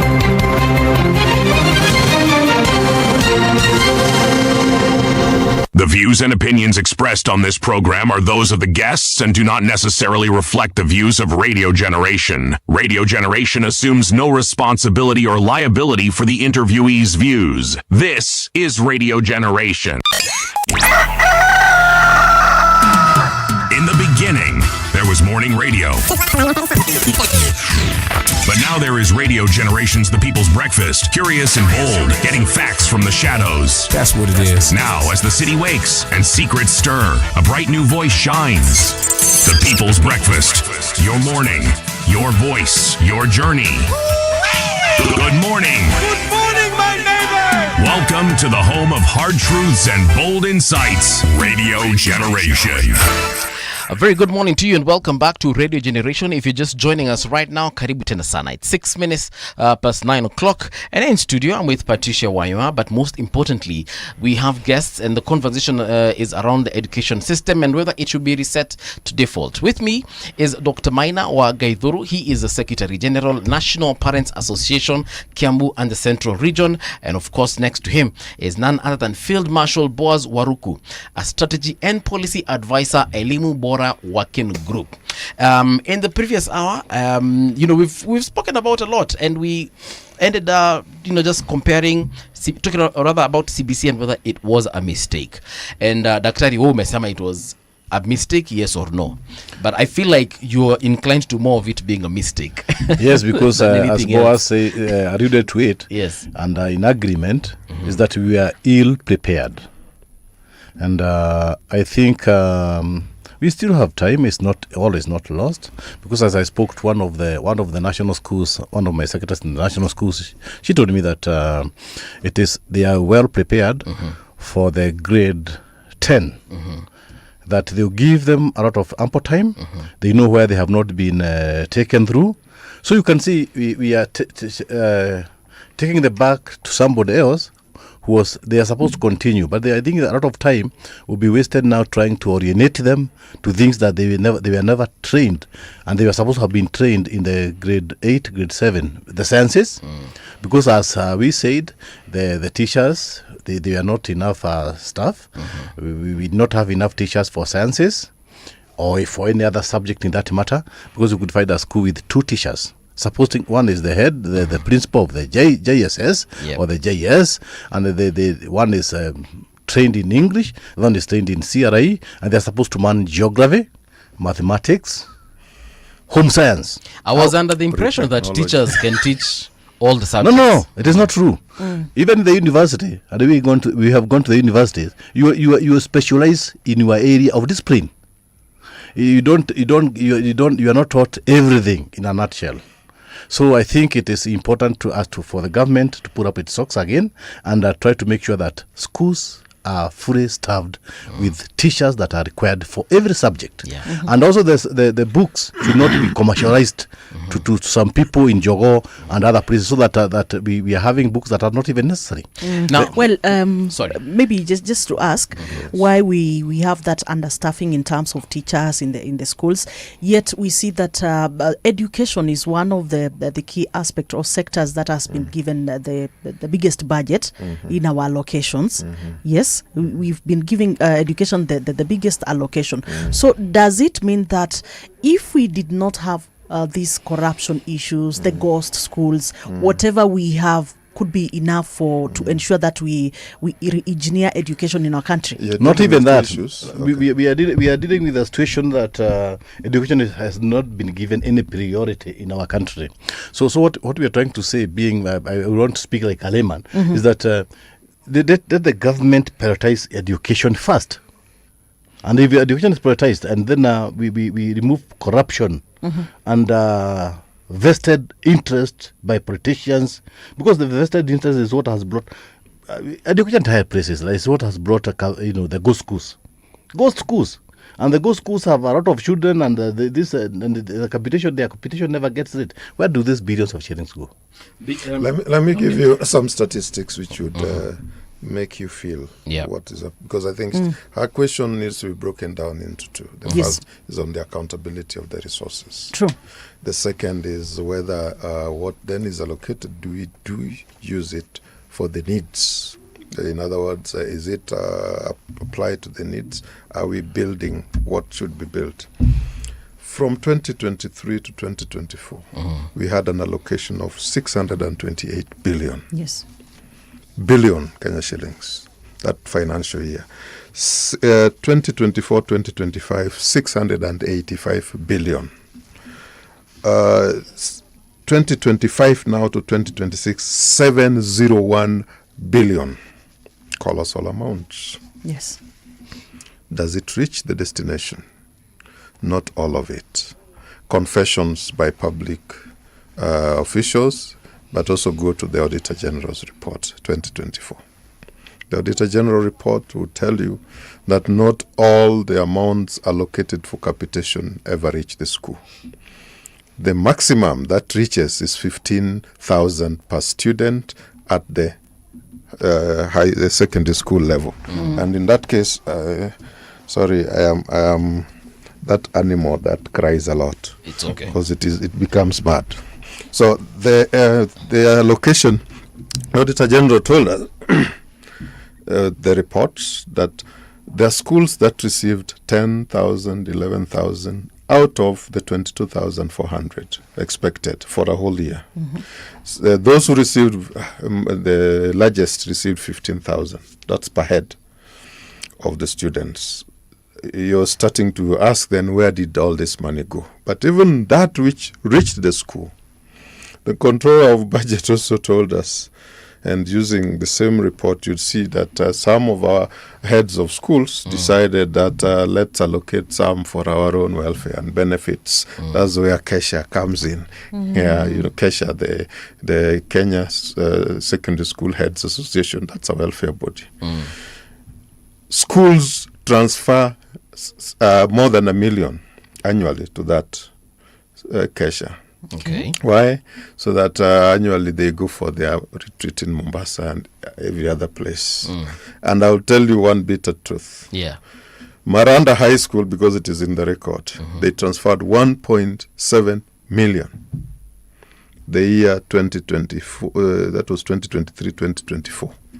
1.7 million to Kesha. So the head of Maranda High School, a national school, transferred that to Kesha. But just students who had balances of 2,000, 3,000 and all that. One of those students coming from Kisii, from Maranda, when he reached Kisii town, was knocked by a vehicle, died. Over 2,000, Bob. Yes, but the head teacher has transferred 1.7 for luxury. You get what some of the things we are grappling with. Yes. So it is nonsensical even to talk about and even start increasing the money. We want accountability for what is allocated. In fact, the amount of resources that are there, based on our analysis, is adequate to make these learners go to school without asking them to go back for anything. Having said that, we shall circle back to the corruption, and of course we shall circle back to the illegal levies. I wanted to connect it also to that. Please yes, because that's accountability and all this that you want. All right. As the government does not transfer all that it expects, the schools plan with the 22,000 per head for the child. They know will require, they even offer tenders. The people apply, and those who are given, they supply materials and things. They offer services, supply goods, then no payment. That's how then some of the administrators convince the parents, starting with their leadership, let's add some 10,000, 15,000 more. Those are the illegal levies we talk about. If you had the Limubora did a survey, and we launched that research report, and we I want to said correct something before he goes on. They don't collaborate with us. What happens? Because before I forget, they don't collaborate with us. On the illegal funding, we are so pivotal about that we don't want any illegal money charged, and the money also goes to Kesha. We call it illegal. And even Kesha knows that, and we are at war with them because we don't want extortion of money. We call it extortion, and they knows, even their national leader knows. And in fact, the central region leader, I even told them that if you continue collecting this money, you will not eat it in Kenya. And what happens is that we are the people, we are the bona fide team that is actually appended in the Basic Education Act to put controls. But again, we are overlooked. Because this money, by the end of the day, it heads up in Jogo. Somebody, it is pocketed by somebody. Thank you. Even the highest person in Jogo, and they cannot refute that. They let them refute. If they are going to refute it, it must also be cancelled. They must not collect more money from our parents. I only wanted to give an example. What he has said. I need not generalize. Maybe his area is working so well. The schools where even the sampling that we are doing, you'll find that before the general assembly of the parents come, the leadership of the parents who are at the executive within the school, they have had a session with the BOM, and the school principal is the secretary in all this. Even your secretary they are my secretaries. They are principals, and they're the ones, the secretary document that. By the time the General Assembly, I don't know whether I need to mention some of this, because some of the schools, they have their records, which you see. So you find the parents that say, oh, but that agenda, how come we are now receiving messages in our phones that the fee structure that was coming to 53,500 is now reading 85,000. So, but the GA passed it. But that GA passed it when even the time for passing, it was 5 minutes. And the GA is presided over by the leader of the parents, isn't it?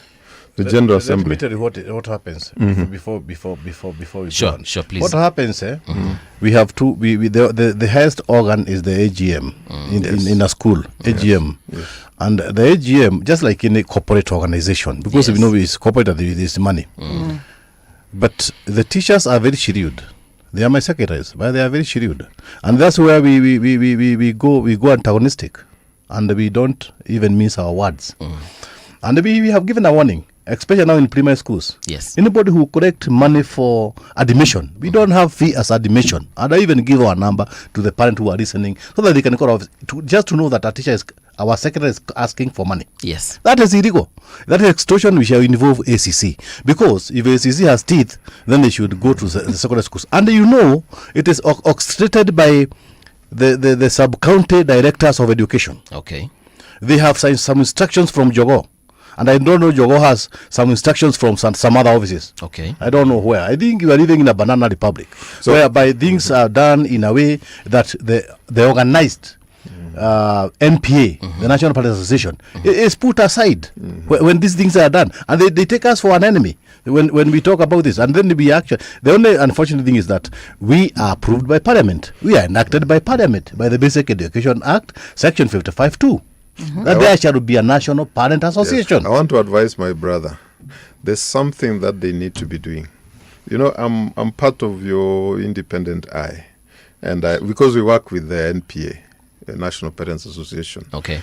What I was giving is factual, which the parents can corroborate. I think what he's telling us then help us understand there's manipulation that takes place. That's true. There's manipulation that takes place because I know you are alive to the fact that the fee structures that were, let me not call it gazetted, because there was a circular. Cosmetical. Yes. There's cosmetical fee structure and the real fee structure, and the fee that the parents are being actually, pushed to the wall. Yes. They are tired.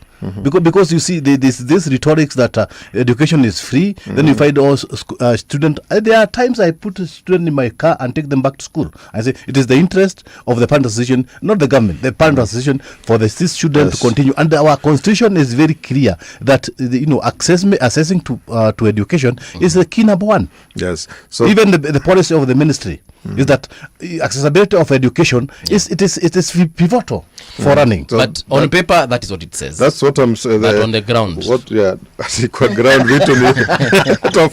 and I'm giving him from the ground.